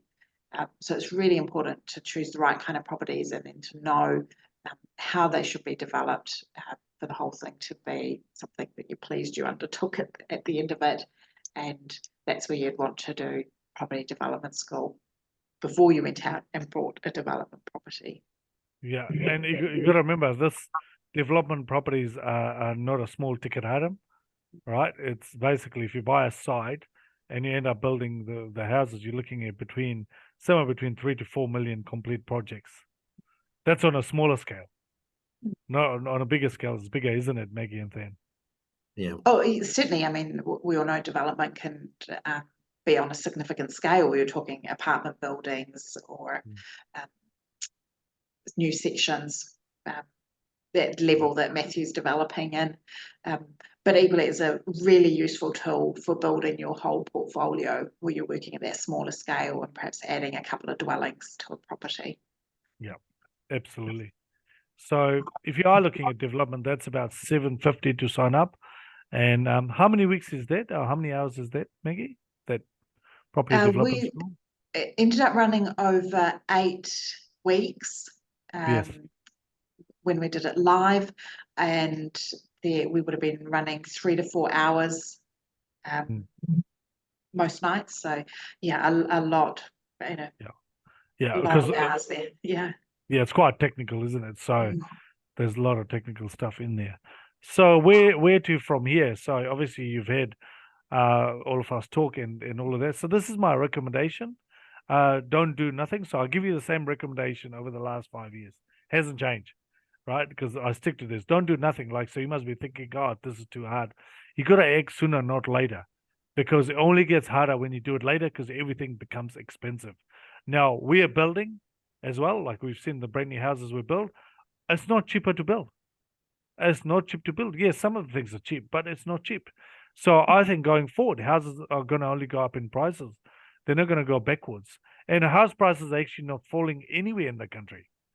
They are steady. They are there, or they're slowly going back up. So don't use lack of time or fear as an excuse, right? Don't say, well, I got lack of time, or I don't have, or I'm scared. But you need to go out and talk to people who own properties. You need to understand. Get rid of that fear. Don't use time as an excuse. Like, how many people troll through Facebook or Instagram and all of that? Look at your screen time, and you go, I've just spent 4 hours, going through. So between you and your partner, if you're spending 3 hours a day on your phone, add that together, that's 7 hours of productive time that's gone each, So you need to stop doing that, things like that. Well, I'm not here to tell you how to run your life, but if you can stroll through like Then does on certain sites, you need to be very careful that you don't end up wasting your time on it. I catch my kids on their iPhone and all of them, and they always said, "But Dad, you're on your phone." And I'm like, "No, I'm not on social media because I hate social media." I do have a Facebook account which I haven't logged in for the last probably 7 or 8 months. Not interested. Don't even care.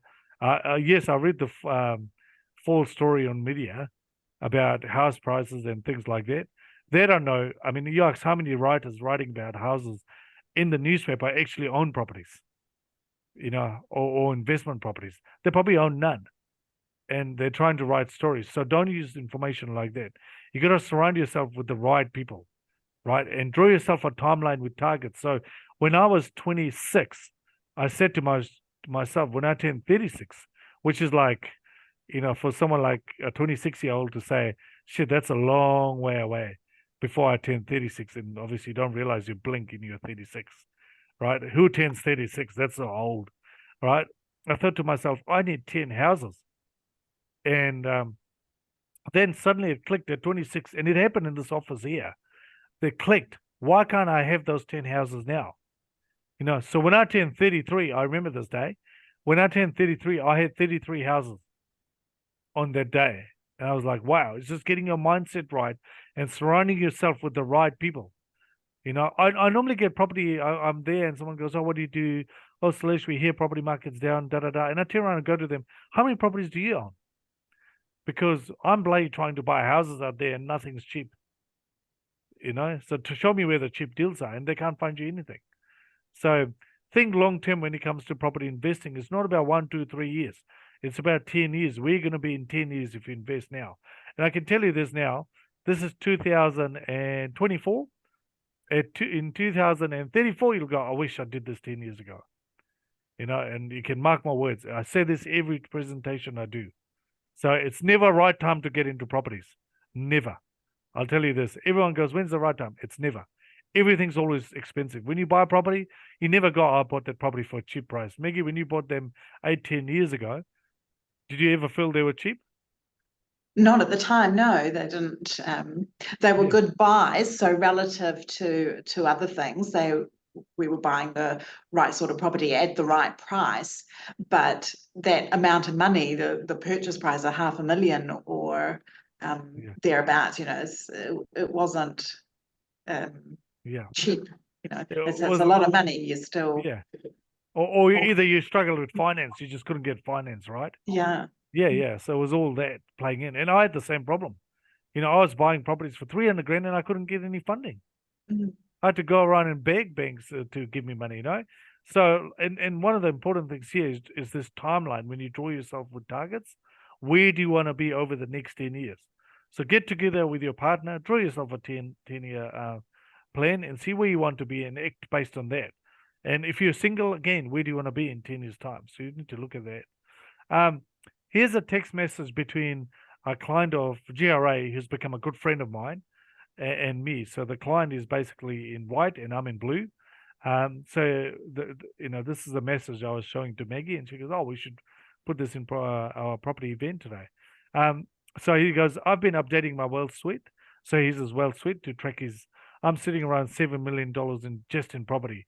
Big gains in the last 12 months, probably in the last 6 months. Yeah, you should be over $10 million in net worth, right? So what you got to remember is I'm saying, the reason I'm saying 10 million is because he's got 7 million in property. He's got a business as well. You have done well, mate. Now he goes, whoa, yeah, maybe 10 million. Doesn't feel like it, but thanks. You've helped me a lot. So I appreciate that too, bro. Now I'll tell you why he's saying that. When he first met me, his net worth was negative 1.5 million. So coming out of negative 1.5 million over 7 years to a positive 10 million, and that's a big, big gain. And so that's what he's saying. I've done really well because of that. And we've worked together as a team. Today, he's worth about 16 million, right? So this message is about 4 years old. Today, I was talking to him probably 2 weeks ago. He's worth about 60 million. I think it's just sticking to the game plan. Buy properties, pay off debt, buy good assets, land bank, cash flow positive. Now, in a nutshell, that is what I follow. And that's what Maggie and Then follow. We don't change anything. You can go to all these courses. The only thing we stick to is sticking to the game plan. Buy the right properties. Pay off your debt. So most people go and borrow on interest only. I go, well, you need to go P&I, principal and interest, because when you go interest only and you come off your interest only period, which a lot of people are coming off, you go on a massive repayment back to the banks, which most people can't afford. Then you're forced to sell. So it's good to go P&I if you can afford to from day one. I strongly suggest you do that. But again, buy good properties, pay off your debt, land bank, cash flow positive. And that's the plan I'm sticking to. I'm not changing my plan. And I keep sticking to the same plan. Now, I'm just going to move on to some insurance. So please, if you do have properties and you've bought over the last 5 years plus, so I suggest you look at your insurance on your property again. The cost of building has gone through the roof. So if you bought a property for $1 million 5 years ago, the cost of probably replacing the building is 1.5, 1.6 million. So make sure you're not underinsured. Make sure you adjust your insurance to reflect the value of your property, i.e. touch wood, nothing ever happens. But if you had a flood issue or fire issue, you want to make sure you get enough money back to replace your property. There's no point getting $400,000 payout on a $1.6 million property. I can tell you this now. You'd be, so you need to go and look at the replacement value, update your insurance.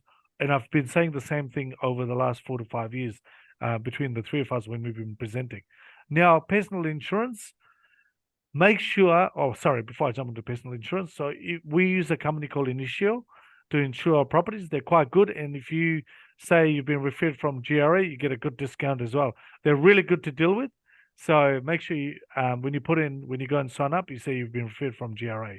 Now, personal insurance, we use a company called riskdirect.co.nz, a guy by the name of Steve Monroe.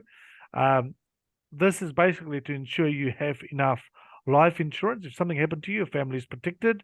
You have health insurance in place for yourself and your kids. So if you do have kids, please get health insurance. I'll tell you this, a friend of mine rang me today and said, Slash, they had a little issue with their little boy. Slash, just letting you know, our insurance company has paid out $50,000 today to help our little man.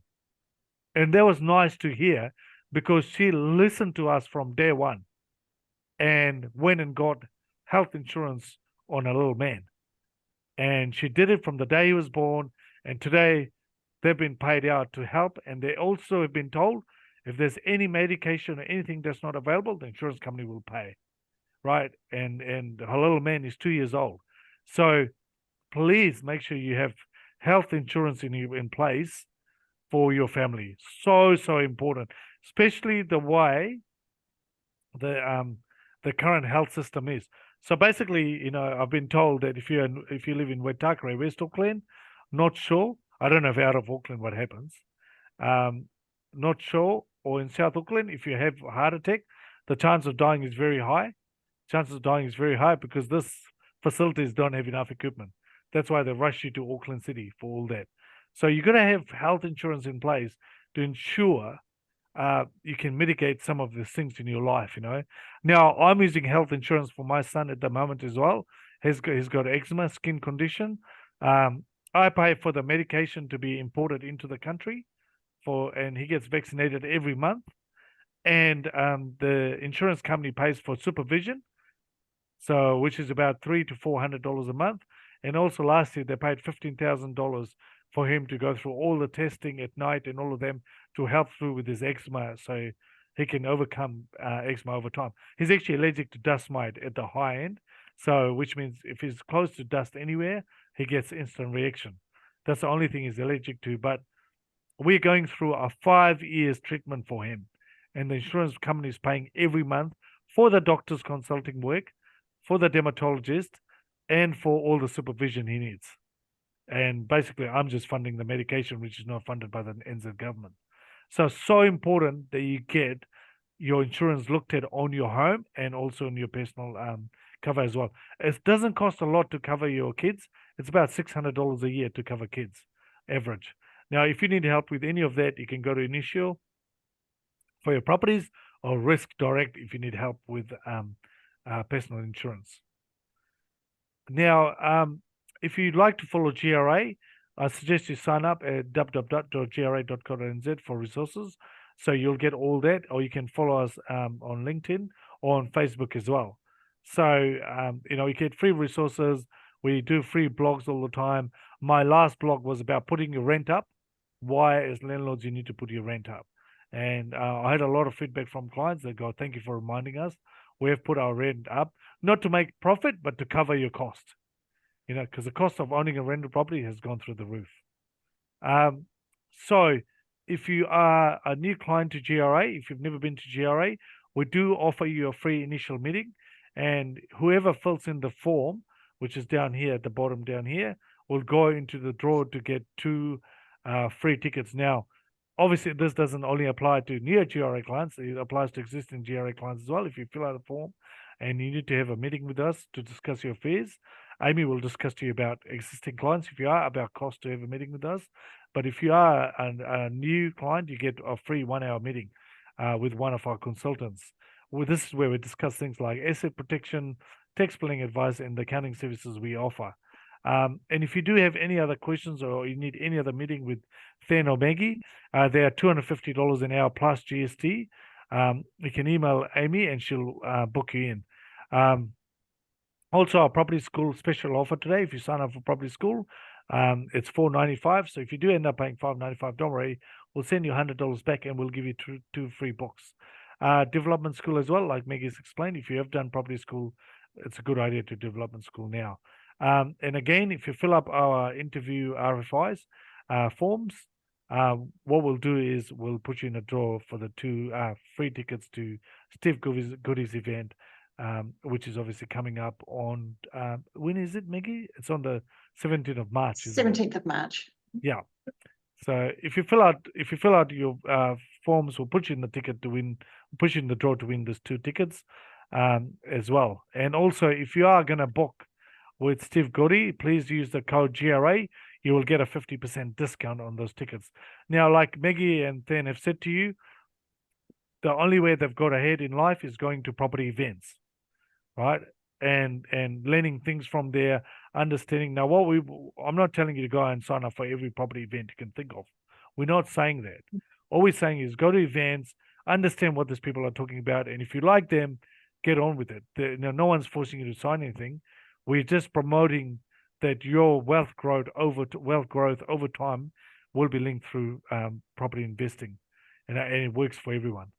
Now, Maggie, do you have to say something here, Than? I guess you just owe it to yourself. If you want to, take the step. And going to events, going to webinars, seminars is great. But then, like Celeste said, you got to take the action as well. So, most of the time people feel good about it, and then tomorrow they forget about it. Yeah, exactly. So we'll leave up there for you to obviously take photos if you need to. And if you forget, the code is GRA. Use that. But I'm just going to drop you back here too while we're answering the questions. Mm-hmm. Maggie, do you want to go through and yes. Renee asks what our thoughts are on buying land and building a property for investment. Depends where you're going to buy. Depends where you're going to buy land to build. I mean, obviously, you've got to be careful. Auckland land is expensive, like we were saying. Out of Auckland land, well, places like Rotorua is cheap, but the cost of building in Rotorua is higher than Auckland. I've done my numbers, so you've got to be very careful what you're looking at. You have to make sure you've got town planners or the right people to surround you, like Maggie and Than, to give you a hand with where to go and which supply chain to use. And if there is a delay between the time you purchase the land and then before you end up with the rental dwellings to rent out, at the end, you've got to be able to hold that land for the interim period. Correct. Yeah, because unlike an existing house, there's no rental income off bare land. Correct. I mean, if you're buying in this market, you'd want to be chasing, a couple of income streams from a property. Definitely, and obviously big land with a couple of income streams to help you pay the mortgage down and all of that. Louise says, on one of our rentals, we have an old double garage that is empty. Have you any idea how much it would cost to make it into a legal dwelling? Well, that's your question, isn't it, Maggie? Well, a lot will depend on the state of the garage as it is before you get started, and how much work it would take to turn it into a dwelling that complies with the building code. So if the garage floor is already waterproofed underneath, I believe that saves quite a bit of money. Whereas a lot of the older garages that might have been on a slab, there'd be no waterproofing underneath, so then there needs to be a solution for that. Also, how far away you are from plumbing and drainage to connect into. So you probably is about 100 to 150, isn't it? Sounds like. Well, it's definitely not going to be less than 100,000, and well above it. But there's a lot of variables, so a little bit difficult to sort of give a figure. Yeah, and to be honest, the cost of material has gone up. So don't think that you can probably do up a garage or anything like that for 50 grand. It costs us 30 grand to actually do up a bathroom nowadays. Because by the time you take all the walls off, get the builders in, redo the electrical, redo all that, that's just 30 to 40 grand.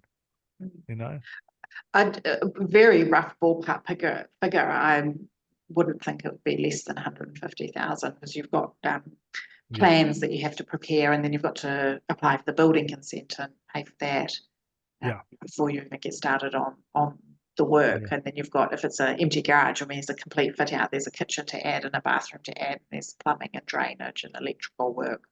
It's just separate power is so expensive. So expensive. Separate water. So perhaps you're sitting 150 to 200,000, and there may be development contribution to pay as well. Exactly. Done. Hi again from Travis. Has the government actually announced their new rules surrounding changes to the Bright Line and tax deductibility as per the coalition agreement for existing houses, including ones that you might have purchased now or recently? Well, no, the rules, we haven't been given the rules, so we're still waiting for that printout to come through, and obviously when the rules will be enacted from. But basically what they're saying, in summary, is they're saying from 1st of April, you'll be allowed to claim 60% interest. Then that's 1st of April 2024, 1st of April 2025, you'll be allowed to claim 80%.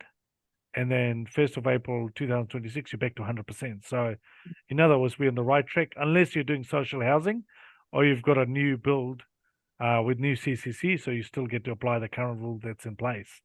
All of that. So we really don't know the answer to that question until we see what the new Bright Line rules are. But I've been told that if the way they're proposing to bring the new Bright Line rule, the 2-year rule, is if properties were bought 3-4 years ago, that would actually come off the old rules. And if you've had it for more than 2 years, you could sell it without paying tax if there is a gain. But again, we don't know this until they give us the rules and we can read through and understand what's happening. Renee says, someone was telling me the other day that due to new laws, you are now unable to kick out tenants if they stop paying rent. Is this true? Also, how do you kick out rental tenants if things go wrong, having the wrong type of tenant?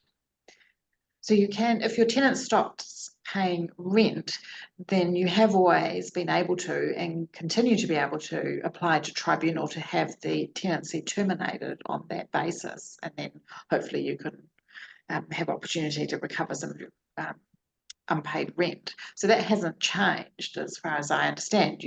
If you're have rental arrears, you still put your application into tenancy tribunal for a hearing and request a termination.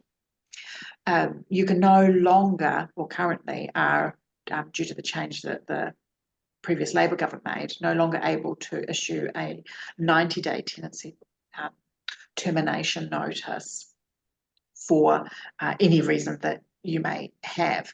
You're able to do that, but only for specific reasons are you able to terminate a tenancy. So, for example, undertaking a major renovation or redeveloping the site, or if you intend to move into the property yourself. So if you don't qualify by one of the approved reasons, then you're not able to issue a termination notice. But that is changing. So that's one of the things that the new national government promised, that they were going to revoke that rule and bring back what they call 90-day no fault, is it? Or no clause termination. So landlords will be able to terminate tenancies, periodic tenancies. But we don't have a date for that. I recently emailed the housing minister and got a response back saying that yes, that is something they're doing, but there's no time frame for the change yet. Yeah, but if you are selling a property and the tenants are out of the fixed list, then obviously they have to vacate. You can give them notice if you're selling. So that works. Yes, that's one of the approved reasons. Yeah. Yeah. Very good point, Celeste. Yes, if you're selling a property. And also, if a tenant is rough on the house, you give them 14 days notice to fix the problems. If they don't, you take them to tenancy tribunal, and then you get the right to kick them out if they're not fixing the issues. Renee asks, how do you suggest finding the cheaper properties? Well, the thing as I was saying earlier, they're not cheaper properties. You just got to go and hunt for the right deals. You know, so you look at a property, you go, okay, I'm going to pay 500,000 for it. I'm going to spend 100 grand on renovation. It's going to value 700 or 750. You know, that's how you grow slowly into equity. We don't find cheaper properties. We find properties with issues so we can fix. Like the one we're trading at the moment, we find the property, there's some illegal work done on it. We've gone and resolved it, and Than's done a good job of it. So we've got a new sign off from the council, and that's what we do. So that's how we find properties, add value. But it depends when you say cheaper properties. Like in Rotorua, properties are cheaper than Auckland. You know, so what are you going to pay in Auckland for about 1.2 million? You probably pay 550 in Rotorua with similar rent. Celeste, what suburbs in Rotorua are best for investors to focus on? What suburbs in Auckland are your investors focusing on in Auckland? Are there suburbs to avoid? Well, the only thing I avoid is gangland. I have no interest in buying properties where the gangs are, because that's one area I don't focus on, or very rough street. I don't go into rough streets. I look for areas where they're basically good neighborhood, and I buy properties like that. In fact, in the deal with me and the social housing providers, are only good tenants will go in to make sure they don't ruin the neighborhood. So that's how I do it. So yeah, like I said, rough or gangland is I avoid. I don't interfere in those areas. I don't go into that. And often it's specific streets that you might avoid, but not an entire suburb, because there'll be a lot of variation in a suburb. And the majority of it will be fine, and there might just be a few key localized areas that you'd stay out of. So in Auckland, a rough street, you could buy a house in a rough street for 700 grand in Auckland. Whereas in Rotorua, it would be a nice street, top of the end for 700 grand, you know? So, you know, like a really nice street here. So that's the way you look at it. Is there an amount of time you have to keep your property for before selling it to get lower tax on your equity, if this makes sense? I think they might be asking about Brightline there. Yes. So at the moment, if you buy a house, under the current rules, you've got to keep it for 10 years plus before you on-sell it. That's obviously if you're not a property trader. But if you buy a brand new house, you get to keep it for 5 years before you can on-sell it and not pay tax on the profit. Again, there's new Brightline rules are coming in where there probably are you only need to keep it for 2 years, and if you do sell it for whatever reason, except if your intention was to sell it for profit, then you've got to pay tax on the gain. But if you bought a property and let's say 3 years later you have to sell it for whatever reason, under the new proposed Brightline rules, you'll pay no tax on the way out after 2 years. And your family home is exempt. Family home is always exempt, yes. Yes. Leon asks, yeah. So you can't just buy a family home every year and sell it. It's not exempt. I just want to make that clear. yes, you'd soon run into trouble. Yes. What is it like organising renovations if you are in Auckland and the property is in, say, Rotorua, etc.? Can it be done remotely easily? Yep. So we can help you with that. So if you do buy a property, we do have a property coach in Rotorua as well. She's $250 plus GST an hour. We can help you get that too. So you'll get across to our property coach. She'll organize everything. We'll discuss all the costs up front, how things work, and based on that, we've got a team there that can do the work. So yes, it's quite easy. If you say, look, I'm buying in Rotorua, need your supply chain, we'll hook you up. Salish, what's your thoughts on the relative cost base of maintenance rates, etc., between your purchases in Rotorua versus investing in Auckland? Does the relatively much higher net yield overwhelm any cost-based disadvantages? Yeah, so I'll tell you this. If you were buying, let's say, $1 million property in Auckland, you need $350,000 deposit, right? If you buy a property in Rotorua for $500,000, which would be a very nice property, you need $150,000 deposit or $170,000 deposit. So instantly your capital input is less, which means less pressure on you. And the rent is pretty much similar, so that's the beauty of going in Rotorua. Now, obviously, some families don't care about cash flow. They go, no, we're only going to invest in Auckland. I have that in my client base, so they don't mind buying properties. Either they've got cash, they can pay cash, or they can pay half cash and half borrow money, or whatever. They're buying in a good area where they're building houses for their kids to be used in the future, right? So in terms of maintenance, all my properties are rented to social housing in Auckland and Rotorua. So if the properties, for example, the hot water cylinder dies, it's on me. But if the tenants cause damage to the hot water cylinder, it's on the service provider to fix it. Yeah, and all of that. So that's why the maintenance are a bit low, and the service providers use their own property managers as well. And would you say your net yield after costs, are they better in Auckland or Rotorua? Oh, definitely Rotorua. Better in Rotorua. Yeah. Yeah. Have Auckland-style building density rules been implemented in other parts of New Zealand, such as Rotorua? Yes, and I think the medium density housing rule is about to be in place, or is just getting there in April, isn't it, Maggie? Is that what's happening in Marsden as well? Parts of the town have a new zone coming in that's like the mixed housing suburban zone in Auckland. Yes. But I believe the incoming government is going to change the residential density zone, the medium density zone that the Labour government implemented. And didn't they say that it was going to be optional for each area to implement, as opposed to being forced on them? Correct. And also, what you've got to remember, the cost of building, you can't just go and plug a 4-bedroom in the backyard. It's so expensive. You know, it'll probably cost you 500 to 600 to plug one of this 4-bedroom. It'll probably cost you 800 grand to build 3 houses joined to each other. You know, so because the cost of building is high, I just think you're going to see this throughout the whole country, where medium density or duplex are being built. And I've seen the same trend happen in Fiji. I was there lately, and everyone's building houses attached to each other, townhouses, because that's the cost of building. You just can't build single houses; too expensive. But it's certainly been done in many other locations in New Zealand. And that was the Greater Wellington area has a lot of that terraced style new housing, new units. Yes, absolutely. Christchurch, yeah.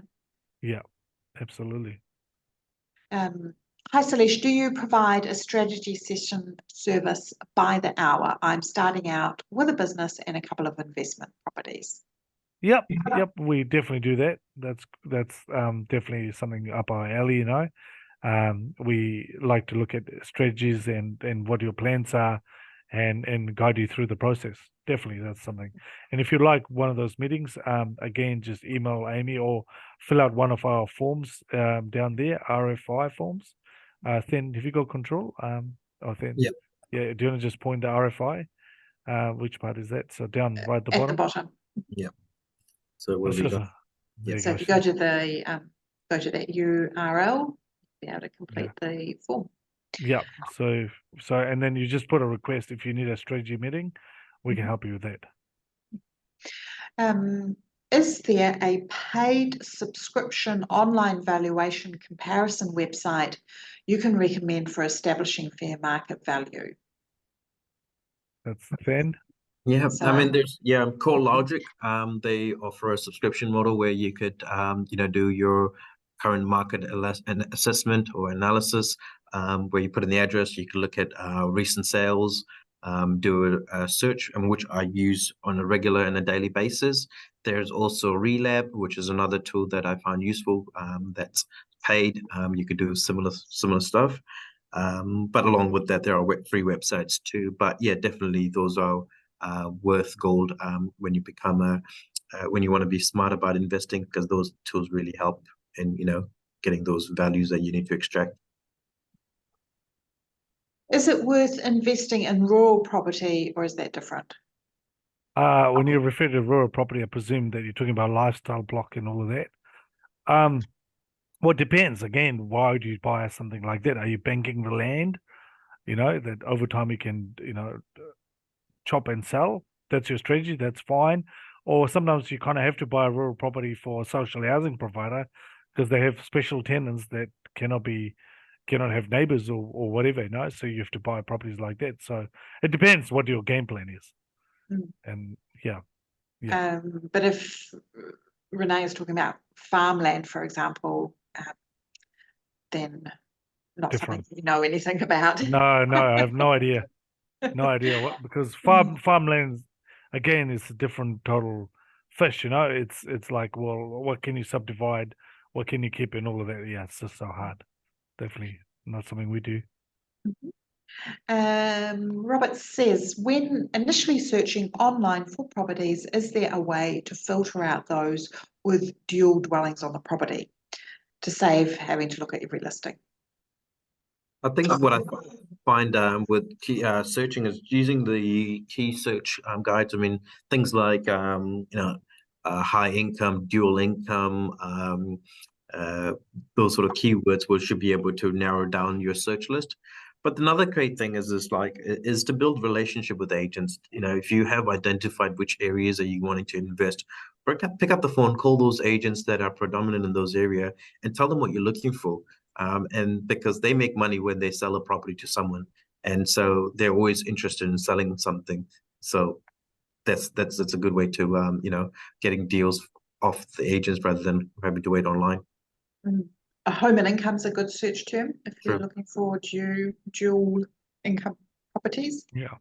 Well, like Then said, if you just email the real estate agent those areas, they're gonna Have them do the work for you. Yeah. Get them to do the work, and then you tell them you still want to buy a bargain, i.e., when I say bargain, the right price, not 2021 price, because most of the real estate agents are actually in La La Land as well. They're still up at 2021 prices, no? So you kind of have to put them back in their places. Looks like our last question. Do you invest in commercial real estate as well? Does it have better gains? What you got to remember about commercial? The answer is yes, I do. I have some commercial properties as well, and yes, the returns are good. What you got to remember with commercial is your loan is 15 years principal and interest payment. A loan on a residential is 30 years principal and interest payment. So if you do have cash flow and you can afford to keep a commercial property, then it's a big tick. Otherwise, you can go backwards on your cash flow. On paper, you'll be making profit, but cash flow wise, you're going backwards because you're being forced to pay off your debt over 15 years. So that's one of the biggest downside. The other downside is your interest rates on your commercial properties are higher, and so so it could be 11% interest compared to 8.5% or 6.5% on residential.